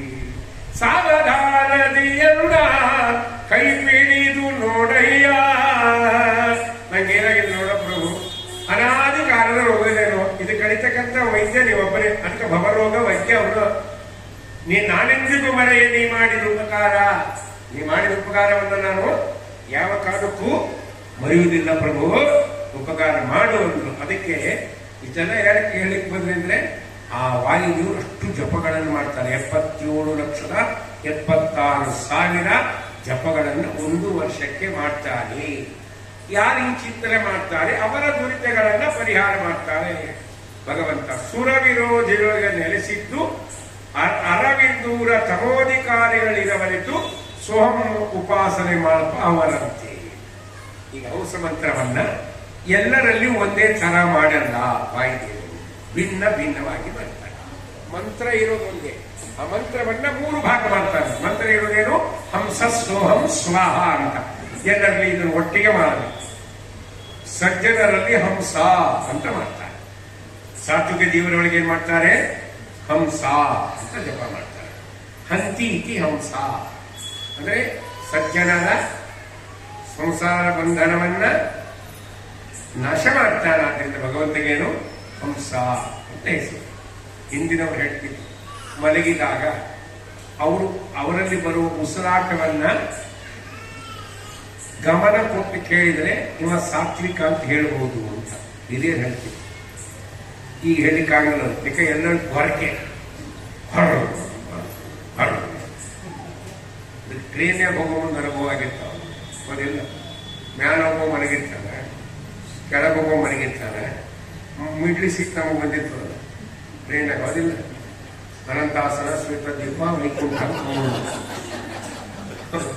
ಅನ್ಕೋಬಹುದು. ಈಗ ಬರುವ ಚಿಕ್ಕನೆ ಬರ್ತದೆ, ಹೋಗ್ಬಿಡ್ತೀವಿ. ಲೋವರ ಬರ್ತಾ ಅಪ್ಪರ ಬರ್ತಾ ಬೀಳ ಅಲ್ಲಿ ಮಧ್ಯ ಮಲಗಿದಾಗ ಮೇಲೋನು ಬಿಡ್ತಿರ್ತಾನೆ. ಇಂಗ್ಲಿಷ್ನ ಸೌಂಡ್ ಸ್ಲೀಪ್ ಅಂತ, ಹೌದಾ? ಮೇಲೋನು ಹೊರಕೆ ಹೊಡಿತಿರ್ತಾನೆ, ಇವನು ಹೊರಕೆ ಹೊಡಿತಿರ್ತಾನೆ. ಮಧ್ಯದವನಿಗೆ ನಿದ್ದೆ ಬರಲ್ಲ. ಸೌಂಡ್ ಸ್ಲೀಪ್ ಯಾರಿಗೆ ಆಗಿದ್ದು? ಯಾರಿಗೆ ಅಂದ್ರೆ ಶೇಕ್ಸ್ಪಿಯರ್ ಬೈತಾರೆ, ನಮಗೆ ಸೌಂಡು, ಅವರಿಗೆ ಸ್ಲೀಪ್. ನಮಗೇನಾಯ್ತು, ಅವರ ಸೌಂಡ್ ಬಂತು, ಅವರಿಗೆ ಒಳ್ಳೆ ಸ್ಲೀಪ್ ಆಯ್ತು, ಅದಕ್ಕೆ ಸೌಂಡ್ ಸ್ಲೀಪ್ ಅಂತ. ಈಗ ಯಾರಿಗೆ ಗೊತ್ತಾಗ ಎಲ್ಲ ಹೊರಕೆ ಹೊಡೆಯೋದಾಗಿರ್ತೀವಿ, ಅದರಿಂದ ಗೊತ್ತಾಗತ್ತೆ. ನಿಧಾನವಾಗಿ ಅಬ್ಸರ್ವ್ ಮಾಡಿದ್ರೆ ಉಸಿರಾಟದಲ್ಲಿ ಗೊತ್ತಾಗುತ್ತೆ ನಿಮ್ಮ ಸಾತ್ವಿಕ ಜೀವನೋ ರಜೋಗುಣದ ಜೀವನೋ ತಮೋಗುಣದ ಜೀವನ ಅಂತ. ಅದಕ್ಕೆ ಸಾತ್ವಿಕರಲ್ಲಿ ಹಂಸ ಅಂತ ಮಾಡ್ತಾರೆ, ರಾಜಸರಲ್ಲಿ ಸೋಹಂ ಅಂತ ಮಾಡ್ತಾರೆ. ಜಪ ಯಾರು ವಾಯುದೇವ ಸೋಹಂ, ನಾನೇ ನಂದು. ರಾಜಸರ ರಕ್ಷಣೆ, ಸಾತ್ವಿಕರ ರಕ್ಷಣೆ ಎಲ್ಲವೂ ದೇವರದ ವ್ಯಾಪಾರ, ಅವನ ಅಧೀನಾಗ್ತದೆ. ಈ ರಾಜಸಂಗ್ರಹ ನಮ್ದಂತ ಅವ್ರದ್ದಾಗ್ತಾನೆ. ನಾವು ಅಡಿಗೆ ಮಾಡಿದ್ರೆ ಊಟ ಹೆಂಗೆ ರೆಡಿ ಆಗ್ತದೆ? ಅಡಿಗೆ ಮಾಡೋರೆಲ್ಲ ನಾವು, ಊಟ ಮಾಡೋರು ಆಚಾರ್ಯರು. ಎಂಜಲ್ ಬಾಮ ಆಚಾರ್ಯ ಹಚ್ಚಿದ್ದೇನೆ ಯಾರು ಮುಂದೆ ಬರೋದು ಹಚ್ಚ ಕಾಲ. ಆಚಾರ್ಯ ಊಟ ಮಾಡಿದ್ರೆ ಮೆಂಜಲ್ ಬಾಮ ನೀವೇ ಬರ್ಕೊಂಡು ಹೋಗಿದ್ದೀರಿ. ನಾನು ಹೋಗಿ ಯಾರು ಇಲ್ಲ ಅಂದಿಲ್ಲ, ನಾನು ಪ್ರಸಂಗ ಬಂದಿಲ್ಲ. ಅದಕ್ಕೆ ಅರ್ಧ ಅವರು ಕೆಲವೊಂದರ 10 ಮನವರಪ್ಪ 11 ದೇವರದ್ದು ಅಂತ ಕೆಲವರು ಹಿಂಗಿರ್ತಾರೆ. ಎಲ್ಲರೂ ದೇವರು, ಇದು ರಜಗುಣ. ಅದಕ್ಕೆ ಅಲ್ಲಿ ಸೋಹಂ ಅಂತ ಜಪ. ಇನ್ನು ತಮೋಗುಣದಲ್ಲಿ ಏನ್ ಮಾಡ್ತಾರೆ? ಸೋಮಲ್ಲ ಸ್ವಹ ಅಂತ ರಜಗುಣದಲ್ಲಿ ಜಪ, ಸೋಹಂ ಅಂತೇಳಿ ತಮೋಗುಣದಲ್ಲಿ ಜಪ ಮಾಡ್ತಾರೆ. ಅದೇ ಹಂಸ ಸ್ವಹ ರಜಗುಣದಲ್ಲಿ, ತಮೋಗುಣ ಸೋಹಂ ಎಲ್ಲ ನಾನೇ, ಎಲ್ಲ ನಾನೇ ಅಂತ ಜಪವನ್ನ ಮಾಡ್ತಾರೆ. ಅದಕ್ಕೆ ಹೇಳಿದ್ದೇನು, ಸುರ ವಿರೋಧಿಗಳೊಳಗೆ. ಸುರ ವಿರೋಧಿಗಳು ಯಾರು? ಸುರರು ಅಂದ್ರೆ ಯಾರು? ದೇವತೆಗಳು. ಅವರಿಗೆ ವಿರೋಧಿಗಳು ಅಂದ್ರೆ ದೇವತೆಗಳ ವಿರೋಧ ಪಕ್ಷ ಯಾವುದು? ಅಸುರರು. ಅವರೊಳಗೆ ಕೂಡ ವಾಯುದೇವರೇ ನೆಲೆಸಿದ್ದು ಅರವಿದೂರ ದೋಷ ದೂರರಾಗಿ ವಾಯುದೇವರು ತಮೋಧಿಕಾರಿಗಳು ಇರವರಿತು. ಆ ಜೀವ ಸಾತ್ವಿಕರು, ರಾಜಸರು, ತಾಮಸರು. ವಾಯುದೇವರಿಗೆ ಪರ್ಫೆಕ್ಟ್ ಆಗಿ ಗೊತ್ತಿರ್ತದೆ. ಅರಿತು ಸೋಹಂ ಉಪಾಸನೆ ಮಾಡ್ತಾ ಅವರಂತೆ ಅವರ ಯೋಗ್ಯತಾನುಸಾರವಾಗಿ ಈ ರೀತಿಯಾಗಿ ಜಪಗಳನ್ನು ವಾಯುದೇವರು ಮಾಡ್ತಾರೆ ಅಂತ ಚಿಂತನೆಯನ್ನ ನೀನು ಮಾಡು. ಇದು ವಾಯುದೇವರ ಮಹಿಮೆ. ಪ್ರತಿನಿತ್ಯದಲ್ಲಿ ಕೊಂಡಾಡು. ಹೌದಲ್ಲ? ಈ ಪ್ರತಿನಿತ್ಯದಲ್ಲಿ ಹಿಂಗೆ ವಾಯುದೇವರ ಸ್ಮರಣೆಯನ್ನು ಮಾಡಬೇಕು ಅಂತ ಜ್ಞಾನಿಗಳು ನಮಗೇನ್ ಮಾಡಿದ್ದಾರೆ? ತಿಳಿಸಿಕೊಟ್ಟಿದ್ದಾರೆ. ಅದರಿಂದ ವಾಯುದೇವರ ಮಹಿಮೆಯನ್ನ ಮೇಲಿನ ಮೇಲಿಂದ ನಾವೇನ್ ಹಾಕ್ಬೇಕು? ಮೆಲಕ್ ಹಾಕ್ತಾ ಇರ್ಬೇಕು. ವಾಯುದೇವರು ಮಾಡುವ ಉಪಕಾರ ನಮಗೆ. ಅದಕ್ಕೆ ಜ್ಞಾನಿಗಳಂತಾರೆ, ನಿನಗಿನ್ನು ಸಮರಾದ ಅನಿಮಿತ್ತ ಬಾಂಧವರು ಎನಗಿಲ್ಲ ಆವ ಜನುಮದಲ್ಲೂ ಪರಿಸರನೇ ಈ ಭಾಗ್ಯದ ತನಕ್ಕೆ ಸರಿಯುಂಟೆ ಗುರುವರನೆ ನಿದಯಾಕರನೆಂದು ನಂಬಿದೆನೋ ಅಪಮೃತ್ಯು ಪರಿಹರಿಸು ಅನಿಲ ದೇವ ಕೃಪಣ ವತ್ಸಲನೆ ಕಾಯ್ವರ ಕಾಡೆ ನಿನ್ನುಳಿದು ಅಪಮೃತ್ಯು ಪರಿಹರಿಸು ನಿನಗಿನ್ನು ಸಮರಾದ ಅನಿಮಿತ್ತ ಬಾಂಧವರು ಎನಗಿಲ್ಲ ಆವಾವ ಜನುಮದಲ್ಲೂ. ಸ್ವಾಮಿ ವಾಯುದೇವರೇ, ನಿಮಗಿಂತ ಸಮರ ಯಾರು ಇಲ್ಲ ಬಾಂಧವರು. ನೀವೆಂತ ಬಾಂಧವರು? ಅನಿಮಿತ್ಯ ಬಾಂಧವರು. ಅನಿಮಿತ್ಯ ಬಾಂಧವರು ಅಂದ್ರೆ ಏನು? ಬಾಂಧವರಲ್ಲಿ ಎರಡು ಇದೆ. ಒಂದು ನಿಮಿತ್ಯ ಬಾಂಧವರು, ಇನ್ನೊಂದು ಅನಿಮಿತ್ಯ ಬಾಂಧವ. ನಿಮಿತ್ಯ ಬಾಂಧವರು ಅಂದ್ರೆ ಏನು? ಅಂದ್ರೆ ಪ್ರತಿಫಲದ ಅಪೇಕ್ಷೆ ಇಟ್ಟುಕೊಂಡು ಉಪಕಾರ ಮಾಡುವುದು. ಇದಕ್ಕೆ ಏನಂತ ಕರೀತಾರೆ? ನಿಮಿತ್ಯ ಬಾಂಧವರು ಅಂತ ಕರೀತಾರೆ. ಪ್ರತಿಫಲದ ಅಪೇಕ್ಷೆ ಇಟ್ಟುಕೊಂಡು ಉಪಕಾರ ಮಾಡುವುದು. ಈ ಸಂಡೆ ಗಂಡ ಹೆಂಡತಿ ಮನೆಗೆ ಇರ್ತಾರೆ. ಹೆಂಡತಿ ಕೇಳ್ತಾರೆ, 11:30 12 ಗಂಟೆ ಕೇಳ್ತಾರೆ, ತಟ್ಟೆ ಹಾಕ್ಲಾ, ಊಟಕ್ಕೆ ಬರ್ತೀರಾ? ಇನ್ನು ಅರ್ಧ ತಾಸು ಬಿಟ್ಟು ಬರ್ತೀನಿ. ಯಾಕೆ? ಪೇಪರ್ ಓದಿಲ್ಲ, ಓದಿ ಬರ್ತೀನಿ ಅಂತ. ವಿಷ್ಣು ಸಹಸ್ರ ನಾವು ಪಾರಾಯಣ ಮಾಡಿಲ್ಲ, ಮಾಡಿ ಬರ್ತೀನಿ ಅನ್ನಲ್ಲ. ಏನಂತಾರೆ? ಪೇಪರ್ ಓದಿಲ್ಲ, ಓದಿ ಬರ್ತೀನಿ ಆಯ್ತು ಅಂತ ಬಾಜು ಮನೆಗೆ ಹೋಗ್ತಾನೆ. ಅವಳು ಹೋಗಿದ್ದನ್ನು ನೋಡ ನೀವು, ಅವಳು ಬಾಜು ಮನೆಗೆ ಹೋಗಿ ಬರೋ ಮುಂದೆ ನೋಡ್ತಾನೆ ಗಂಡ, ಇಲ್ಲಿ ಹೋಗಿದ್ದೆ, ಪಕ್ಕದ ಮನೆಗೆ ಹೋಗಿದ್ದೆ, ಯಾಕೆ ಹೋಗಿದ್ದೆ, ಅವ್ರ ಮನೆಗೆ ಊಟ ಇಟ್ಟು ಬಂದೆ, ಅವ್ರ ಮನೆಗೆ ನೀ ಯಾಕೆ ಊಟ ಇಟ್ಟು ಬಂದಿ ಅವ್ರ ಯಜಮಾನಿಗೆ ಅಂತ ಕೇಳ್ತಾನೆ ಗಂಡ. ಅದಕ್ಕೆ ಕೇಳ್ತಾಳೆ, ಅವರು ಹೆಂಡತಿ ಇವತ್ತು ಬೆಳಿಗ್ಗೆ 5ಕ್ಕೆ ಊರಿಗೆ ಹೋಗ್ಯಾರ, ರಾತ್ರಿ 10ಕ್ಕೆ ಬರ್ತಾರಂತ, ಅದಕ್ಕೆ ಹೋಗೋ ಒಂದು ಹೇಳಿ ಹೋಗ್ಯಾರ ಅವರು, ನಮ್ಮ ಯಜಮಾನ್ರಿಗೆ ಅಡಿಗೆ ಮಾಡ್ಕೊಳ್ಳಿ ಬರಂಗಿಲ್ಲ, ಒಂದು ಸ್ವಾಮಿಗಳು ಬಂದಾಗ ಸಂಕಲ್ಪ ಮಾಡ್ಯಾರ ಹೊರಗೆಲ್ಲೂ ತಿನ್ನಂಗಲ್ಲ ಅಂತ ಹೇಳಿ, ಅದಕ್ಕೆ ನೀವು ಅಡಿಗೆ ಮಾಡಿ ನಮ್ಮ ಯಜಮಾನ್ರಿಗೆ ಸ್ವಲ್ಪ ಊಟ ಇಟ್ಟು ಕೊಡ್ರಿ ಅಂತ ಇಟ್ಟು ಬಂದೆ. ಅದಕ್ಕೆ ಗಂಡು ಕೇಳ್ತಾನೆ, ಆ ಕಡೆ ಮನೆಯವ್ರಿಗೆ ಹೇಳ್ಬೋದ ನಿಂತಲ್ಲ, ನಿನಗೆ ಯಾಕೆ ಹೇಳಿದ್ರು? ಗಂಡಸು ಭಯಂಕರ ತಲೆ ತಿಂತವ್ರು, ತಿಂತಾವಿಲ್ಲ, ಭಯಂಕರ ತಲೆ ತಿಂತಿರ್ತಾವ, 1 2 ನಿನಗೆ ಯಾಕೆ ಹೇಳಿದ್ರು, ನೀ ಯಾಕೆ ಇಟ್ಟು ಬಂದಿ? ಅದಕ್ಕೆ ಹೇಳ್ತಿರ್ತಾರೆ, ನಾ ಇವತ್ತು ಯಾಕೆ ಇಟ್ಟು ಬಂದಿ ಗೊತ್ತಾ, ಮುಂದಿನ ಸಂಜೆ ನಾವು ಊರಿಗೆ ಹೋಗ್ತೀನಲ್ಲ, ನಿಮ್ಮ ಹಣೆ ಬಾರ ಅಕ್ಕಿ ಹೇಳಿ ಹೋಗ್ತೀನಿ. ಇದಕ್ಕೇನಂತಾರೆ, ನಿಮಿತ್ಯ ಬಂಧುತ್ವ.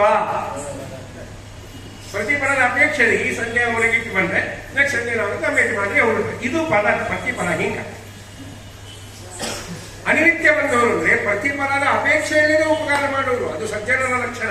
ಅದರಲ್ಲಿ ಜೀವಂತವಾಗಿರ್ತಕ್ಕಂಥ ವಾಯುದೇವರು ಮಾಡೋ ಉಪಕಾರಷ್ಟು ಏನ್ ಮಾಡ್ತಾರೆ, 21,600 ಬಾರಿ ಉಸಿರಾಟ ಮಾಡಿ ಏನಾದ್ರು ಫೀಸ್ ಕೇಳ್ಯಾರ ಯಾರತ್ರ ಬಂದು, ಈಗ ನವಗ್ರಹ ಜಪ ಮಾಡೋರು ಅಂತ ಇರ್ತಾರಿಲ್ಲ ಪಾಪ, ಅವ್ರು 1,000ಕ್ಕೆ ಇಷ್ಟು ಕೊಡ್ಬೇಕು ಅಂತ ಫಿಕ್ಸ್ ಮಾಡಿರ್ತಾರೆ, ಜಪ ಮಾಡ್ತಾರೆ. ಹೌದಿಲ್ಲ, ಕೆಲವಂತಾರೆ ನಮ್ಗೆ ಇಂಥ ಗ್ರಹ ಜಪ ಮಾಡಿಸ್ಬೇಕು, ಆಚಾರ ಮಾಡ್ತಾರೆ, ಪಾಪ ಒಂದು ನಿಷ್ಠೆಯಿಂದ ಮಾಡ್ತಿರ್ತಾರೆ, ತಿಳ್ಕೊಂಡು ಅದು ಒಂದು ರೇಟ್ ಫಿಕ್ಸ್ ಮಾಡಿರ್ತಾರೆ, 1,000ಕ್ಕೆ ಇಷ್ಟು ಅಂತ ಮಾಡಿರ್ತಾರೆ. ಹಂಗೇನಾದ್ರು ವಾಯುದೇವರು ಮಾಡಿದ್ರೆ ನಮಗೆ ಕೊಡ್ಲಿಕ್ಕೆ ಸಾಧ್ಯನಾ? ಏನು ಫೀಸು? ನಾವು ಆಚಾರ್ಯ 10 ರೂಪಾಯಿ ಹಾಕ್ಲಿಕ್ಕೆ ಹಿಂದೆ ಮುಂದೆ ನೋಡ್ತಿದ್ವಿ, 10 ಹಾಕೋದು 20 ಹಾಕೋದು ಹೋಗಿದ್ವಿ. ಮನೆ ಗುರು ವಿಚಾರ ಮಾಡಿರ್ತಾರೆ, ನಮ್ಮ ಗುರು ಅಲ್ಲ ಹೇಳ್ತಿದ್ರು 50 ರೂಪಾಯಿ ಹಾಕ್ಬೇಕು ಆಚಾರ್ಯ ಅಂತ ಅನ್ಕೊಂಡಿರ್ತಾರೆ ಮನ್ಯಾಗ, ಮನೆ ಬಿಡೋ ಅಂತ ಅನ್ಕೊಂಡಿರ್ತಾರೆ.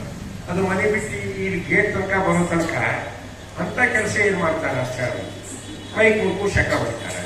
ಯಾಕೆ ಸುಮ್ಮನೆ 50 ರೂಪಾಯಿ ವೇಸ್ಟ್ ಅಲ್ವಾ, 20 is okay ಅಂತ ಹೊರಗೆ ಮಾಡ್ತಾರೆ.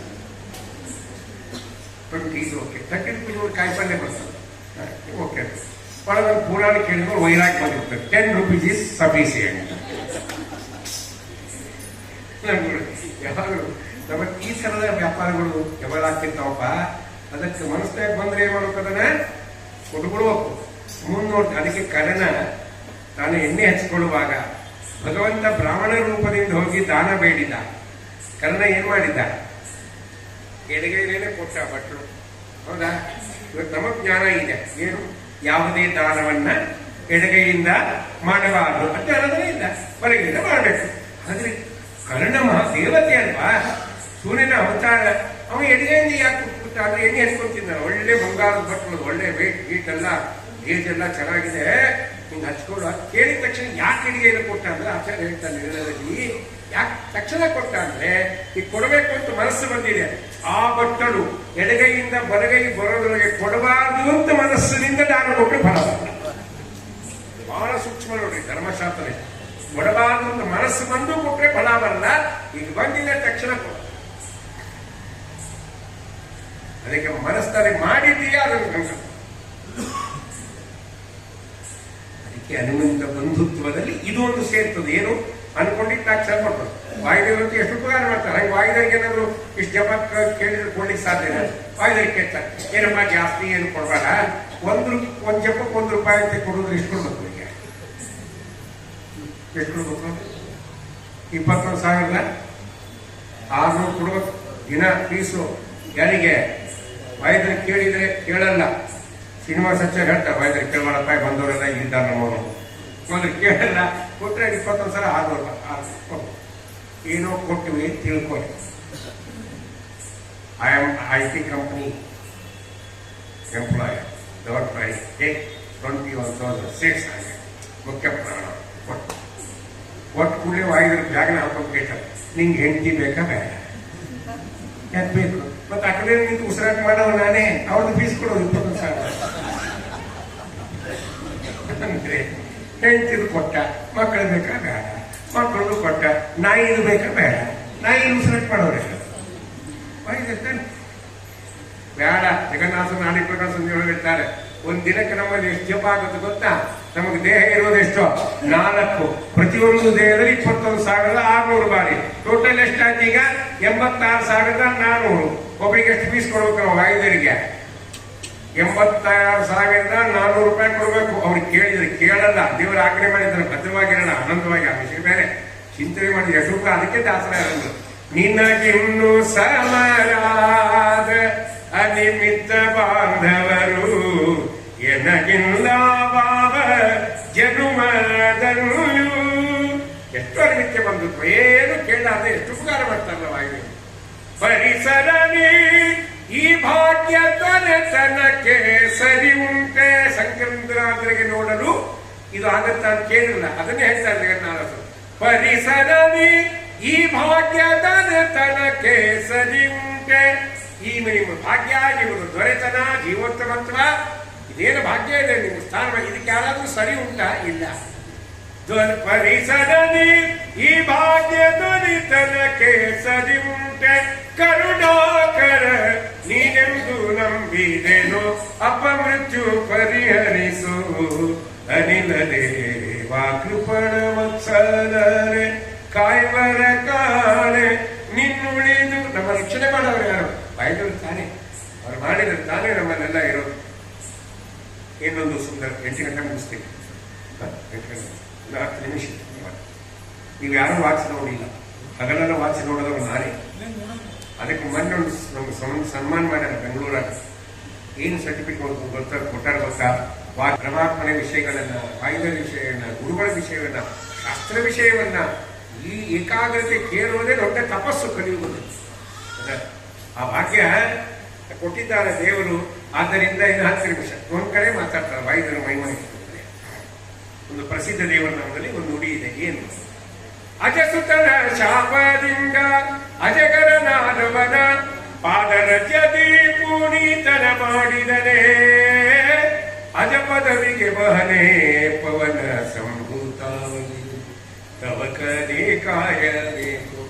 ಇವನಾರೋ ಏನೋ ಎಂದು ದಾಸೀನ ಮಾಡದನೆಯನ್ನ ಪವನ ಸಂಭೂತಾವಲಿ. ಕಪಿ ಆಜ್ಞೆಯಂತೆ ಕಪ್ಪಿದನ್ನ ಪತ್ನಿಯನ್ನು ಕಪಿಗಾಡು ಹುಡುಕಿ ಬಿಡುಕನು ಕಾಯ್ದೆಯಾಗಲು ಪವನ ಸಂಭೂತಾವಲಿದು. ಹರಿವೇಶ ಧರನೆ ನರ ಹರಿಭಕ್ತರ ಪುರಿಯುವುದಕ್ಕೆ ಹರಿಯಂತೆ ಬದುಕುವೆಯೋ ನೀನು. ಹರಿದಾಸ ನಾನು ಪವನ ಸಂಭೂತಾವಲಿದು. ಕಲಿಯುಗದಿ ಕವಿಗಳೆಲ್ಲ ಕಲಿಪಾಧೆ ಲಿಂಗಾವಳಲೆ ಕಲಿವೈರಿ ಮುನಿಯಂಜನಿಸಿದಿ. ಕಲಿಮಲವ ಕಳೆದಿ ಪವನ ಸಂಭೂತಾವಲಿದು. ಗುರು ಪ್ರಾಣೇಶ ವಿಠಲ ಗುರುಪರನೆಂಬೋ ಜ್ಞಾನ ಗುರುಮಧ್ವರಾಯ ಕರುಣಿಸೋ. ದುರ್ಮತಿಗಳ ಬಿಡಿಸು ಪವನ ಸಂಭೂತಾವಲಿದು. ನಮ್ಮನ್ನು ಮಾತಾಡಿದೆ ದಾಸರಾಯರುದ್ರೆ. ಅಜಸುತನ ಶಾಪದಿಂದ ಅಜಗರನಾದವನ ಪಾದರಜದಿ ಪುನೀತನ ಮಾಡಿದನೆ. ಅಜ ಪದವಿಗೆ ಬಹನೆ ಪವನ ಸಂಭೂತಾವಲಿದು. ಹಾಡು ಹಾಡುವುದು ಬೇರೆ, ಅದು ದೇವರ ಅನುಗ್ರಹವೇ, ಪುಣ್ಯ ಬರತ್ತೆ ಇಲ್ಲ ಅಂತಂದಿಲ್ಲ. ಸಿಡಿದ ಹಾಡುವುದು ಬೇರೆ. ಅದಕ್ಕೆ ಜಗನ್ನಾಥ ಸ್ಟ್ರೆಸ್ ಕೊಟ್ಟು ಸಿರಿ ನಿಲಯನ ಗುಣಗಳ ಭಜಿಸುವುದೇ ಅಂತ ಏನಂದ್ರೆ ಅವರು ತಿಳಿದು ಭಜಿಸುವುದೇ ಫಲವಿದ್ದು ಬಾಳುತ್ತದೆ. ತಿಳಿದು ಭಜಿಸುವುದೇ ಸಿರಿ ನಿಲಯನ ಗುಣಗಳ ಭಜಿಸ್ಬೇಕು. ಹೆಂಗ್ ಭಜಿಸ್ಬೇಕು? ತಿಳಿದು ಮಹಿಮೆಗಳನ್ನ ತಿಳಿದು ಅವರ ತಕ್ಕ ಅವ ಫಲ ಜಾಸ್ತಿ. ಸುಮ್ಮನೆ ಬದುಕುವುದು ಬೇರೆ, ಹೌದಾ? ಧರ್ಮದಿಂದ ಬದುಕುವುದು ಬೇರೆ, ಧರ್ಮದ ಅನುಭವದಿಂದ ಬದುಕುವುದು ಬೇರೆ. ಮೂರು ಬೇರೆ ಜೊತೆಗೆ ಇರಲಿ. ಅದರ ಬಗ್ಗೆ ಎಕ್ಸ್ಪ್ಲನೇಷನ್ ಬೇಡ. ಈಗ ಏನು ಮಾಡೋದು? ಸಿರಿ ನಿಲಯನ ಗುಣಗಳ ತಿಳಿದು ಭಜಿಸುವುದೇ. ಇಲ್ಲಿ ಏನ್ ಹೇಳಿದ್ದಾರೆ ನುಡಿ ಒಳಗೆ? ಅಜಸುತನ ಶಾಪದಿಂದ ಅಜಗರನಾದವನ ಪಾದರಜದಿ ಪುನೀತನ ಮಾಡಿದನೆ. ಅಜಗರನಾದವನ ಪಾದ, ಆಮೇಲೆ ರಜದಿ ಅಂತ ಹಾಡುವಾಗ ಹಂಗೆ ಬರ್ತದೆ. ಹಂಗೆ ಬಿಡಿಸಿದ್ರೆ ಸರಿಯಾಗಿ ಅರ್ಥ ಆಗಲ್ಲ. ನಾವೇನ್ ಮಾಡ್ಬೇಕು? ಅದನ್ನ ಎಲ್ಲೆಲ್ಲಿ ಏನು ಬಿಡಿಸಬೇಕು ಅಂಗೈ ಬಡಿಸ್ಬೇಕಾದ ಶಬ್ದ ಹಂಗೆ ಇರಬೇಕು. ಸಂಗೀತ ಬಲ್ಲವರು ಇರ್ತಾರೆ, ಅವರಿಗೆ ಸಾಹಿತ್ಯ ಜ್ಞಾನ ಶಾಸ್ತ್ರಜ್ಞಾನ ಇರಲ್ಲ. ಒಳ್ಳೆ ಸಂಗೀತ ಶಾಸ್ತ್ರ ಚೆನ್ನಾಗಿ ಸಂಗೀತ ಅಭ್ಯಾಸ ಮಾಡಿರ್ತಾರೆ. ಬರಲ್ಲ ಓಡಿ ಬಾರಯ್ಯ ವೈ ಕುಂಠಪತಿ ನಿನ್ನ ನೋಡುವೆ ಮಾನಧನಿಯ ಓಡಿ ಬಾರಯ್ಯ ವೈ ಕುಂಠಪತಿ ನಿನ್ನ. ದೇವರಂತಾರೆ ಹೊಯ್ ಅಂತ ಹೇಳ್ತಾರೆ, ನಾವು ಹೊಯ್ ಅಂತೆಲ್ಲ ಅವ ಹೊಯ್ ಯಾಕೆ ಅಂತ ಹೇಳ್ತಾರೆ. ಈ ಸಂಗೀತಗಾರ ದಕ್ಷಿಣ ಹೊಯ್ ಅಂತ ಪಿಟಿರ್ಕೊಳ್ತಾ ಇರ್ತಾರೆ. ಸರಿ, ಏನು ಉತ್ತರಾದಿ ಭಾಷೆಗಳಿರ್ತಾರೆ, ಇವರು ಎದ್ವಾ ತತ್ವ ಹಾಕ್ತಿರ್ತಾರೆ, ಇವರು ಎದ್ವಾ ತತ್ವ ಹಾಕ್ತಾರೆ. ಇವ್ರಿಗೂ ಸಾಹಿತ್ಯಜ್ಞಾನ.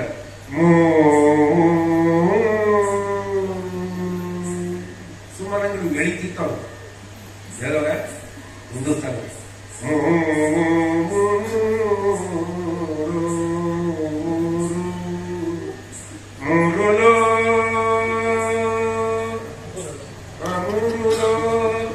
ಕದ ಬಡೆಯ ಕದ ಬಡೆ ಕದ ಅಂದ್ರೆ ಬಾಗಿಲು ಬಾಗಿಲು ಹೊಡಿತಾರೆ, ಕೊಡ್ತಾರ ಮಾಡ್ತಾರೆ. ಅದಲ್ಲ ಇವ್ರು ಇರುವೇನು ಮೂರು ಲೋಕದ ಬಡೆಯ, ಅದು ಹಂಗೆ ಇರ್ಬೇಕಲ್ವಾ.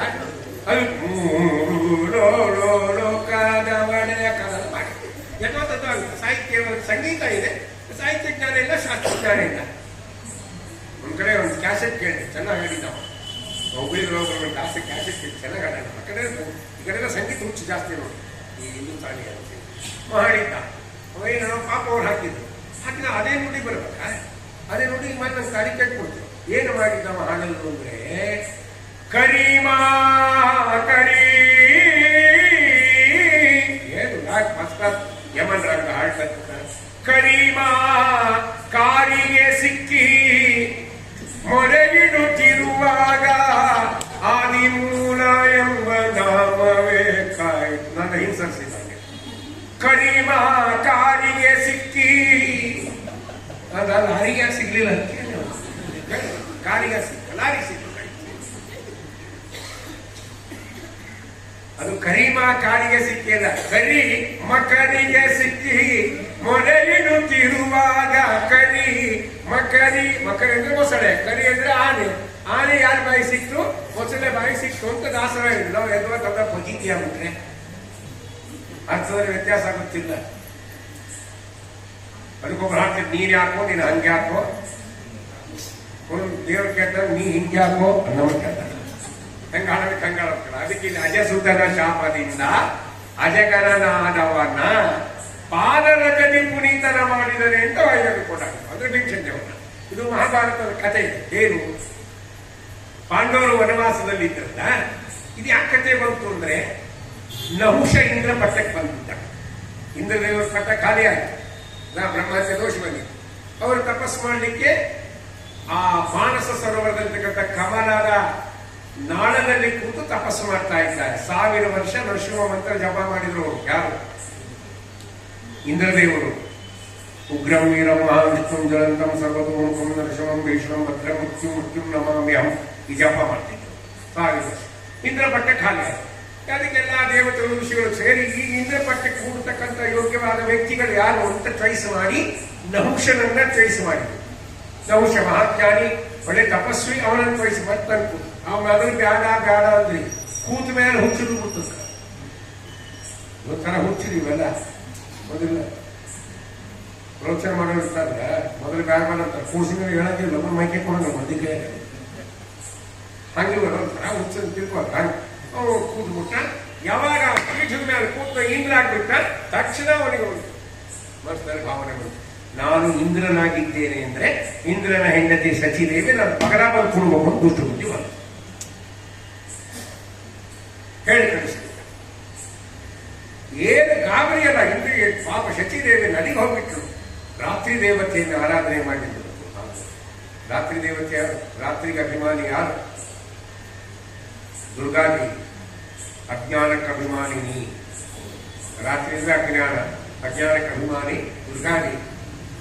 ದುರ್ಗಾದೇವಿ ಆರಾಧನೆ ಮಾಡಿ ದುರ್ಗಾದೇವಿ ಬಂದು ಹೇಳ್ತಾಳೆ, ನೀನು ಏನು ಚೆಕ್ ಮಾಡ, ನಮ್ಮ ಯಜಮಾನರಲ್ಲಿ ಹೋಗಿ ಗೊತ್ತಿಲ್ಲ, ನಿಮ್ಗೆ ತೋರಿಸ್ತೀನಿ ಅಂತ ದುರ್ಗಾದೇವಿ ಕರ್ಕೊಂಡು ಬಂದು ಮಾನಸ ಸರೋವರಕ್ಕೆ ಬಂದ್ರೆ ಕಮಲದ ನಾಳದಲ್ಲಿ ಕೂತು ಜಪ ಮಾಡ್ತಾ ಇದ್ದಾರೆ. ಇಂದ್ರದೇವರು ಶಚಿದೇವಿ ಕೇಳ್ತಾರೆ, ಸ್ವಾಮಿ ಹಿಂಗ ಆಜ್ಞೆ ಮಾಡಿ ಬಿಟ್ಟಿದ್ದಾನೆ ನಹುಷ, ಇಂದ್ರ ಪಟ್ಟದಲ್ಲಿ ಬೇರೆ ಕೂತಿದ್ದಾನೆ, ನನಗೆ ಗಾಬರಿ ಆಗಿದೆ, ನಾನೇನ್ ಮಾಡ್ಬೇಕು ಹೇಳಿ ಸ್ವಾಮಿ ಅಂತ ಕೇಳಿದ್ವಿ. ಅದಕ್ಕೆ ಇಂದ್ರದೇವರು ಪ್ಲಾನ್ ಹೇಳ್ತಾರೆ, ನೀವು ಕೆಲಸ ಮಾಡಿ, ಏನ್ ಹೆದರಬೇಡ, ಸಪ್ತ ಋಷಿಗಳ ಹೆಗಲ ಮೇಲೆ ಮೇನೆ ಒಳಗೆ ಕೂತು ಬರ್ಲಿಕ್ಕೆ ಹೇಳಿ ನೀನು ಅರಮನೆ. ಇಷ್ಟ ಹೇಳಿ ಸಾಕು ನಿಮ್ಗೆ. ಯಾಕೆ ಸಪ್ತ ಋಷಿಗಳ ಹೆಗಲ ಮೇಲೆ ಮೇಲೆ ಹೊರಿಸ್ತಾನೆ, ಅದನ್ನ ವಶ ಕೂಡ್ತಾನೆ, ಮಧ್ಯದಲ್ಲಿ ಏನೋ ಅಪರಾಧ ಮಾಡ್ತಾನೆ ಜ್ಞಾನಿಗಳಿಗೆ, ಅವರಿಂದ ಶಾಪಕ್ಕೆ ತುತ್ತಾಗ್ತಾನೆ. ಯೋಚನೆ ಮಾಡೋಣ ಅಂತ ಇಂದ್ರದೇವರು ಪ್ಲಾನ್ ಹೇಳಿದ್ರು. ಮನೆಗೆ ಬಂದು ಪಾಪ ಶಚಿಗೆ ಮನೆಗೆ ಬಂದು ಹೇಳಿ ಕಳಿಸಿದ್ರು, ನಾನು ಅವಶ್ಯವಾಗಿ ನಿಮ್ ಪಕ್ಕದಲ್ಲಿ ಕೂಡ್ತೇನೆ, ಆದ್ರೆ ಒಂದು ಕಂಡೀಷನ್, ಸಪ್ತ ಋಷಿಗಳ ಹೆಗಲ ಮೇಲೆ ಮೇನೆಯಲ್ಲಿ ತಾವು ಬರಬೇಕು. ಅದೇ ಇಂದ್ರ ಆಗ್ಬಿಟ್ಟಿದ್ದ ಅಧಿಕಾರ. ಸಪ್ತ ಋಷಿಗಳು ಮೇಲೆ ಹೊರ ಅಗಸ್ತ್ಯ ಋಷಿಗಳು ಕುಳ್ಳಕ್ಕಿದ್ರು. ಅಗಸ್ತ್ಯ ಋಷಿಗಳು ಏನ್ ಮಾಡಿದ್ರು, ಕುಳ್ಳಕ್ಕಿದ್ರು, ಸ್ವಲ್ಪ ಹೈಟ್ ಕಡಿಮೆ ಇತ್ತು. ಅವರು ಮುಂಭಾಗದಲ್ಲಿ ಇದ್ದಾರೆ, 3 ಜನ ಮುಂಭಾಗ, ಹಿಂದೆ ಅವನ ಮೇಲೆ 4 ಜನ.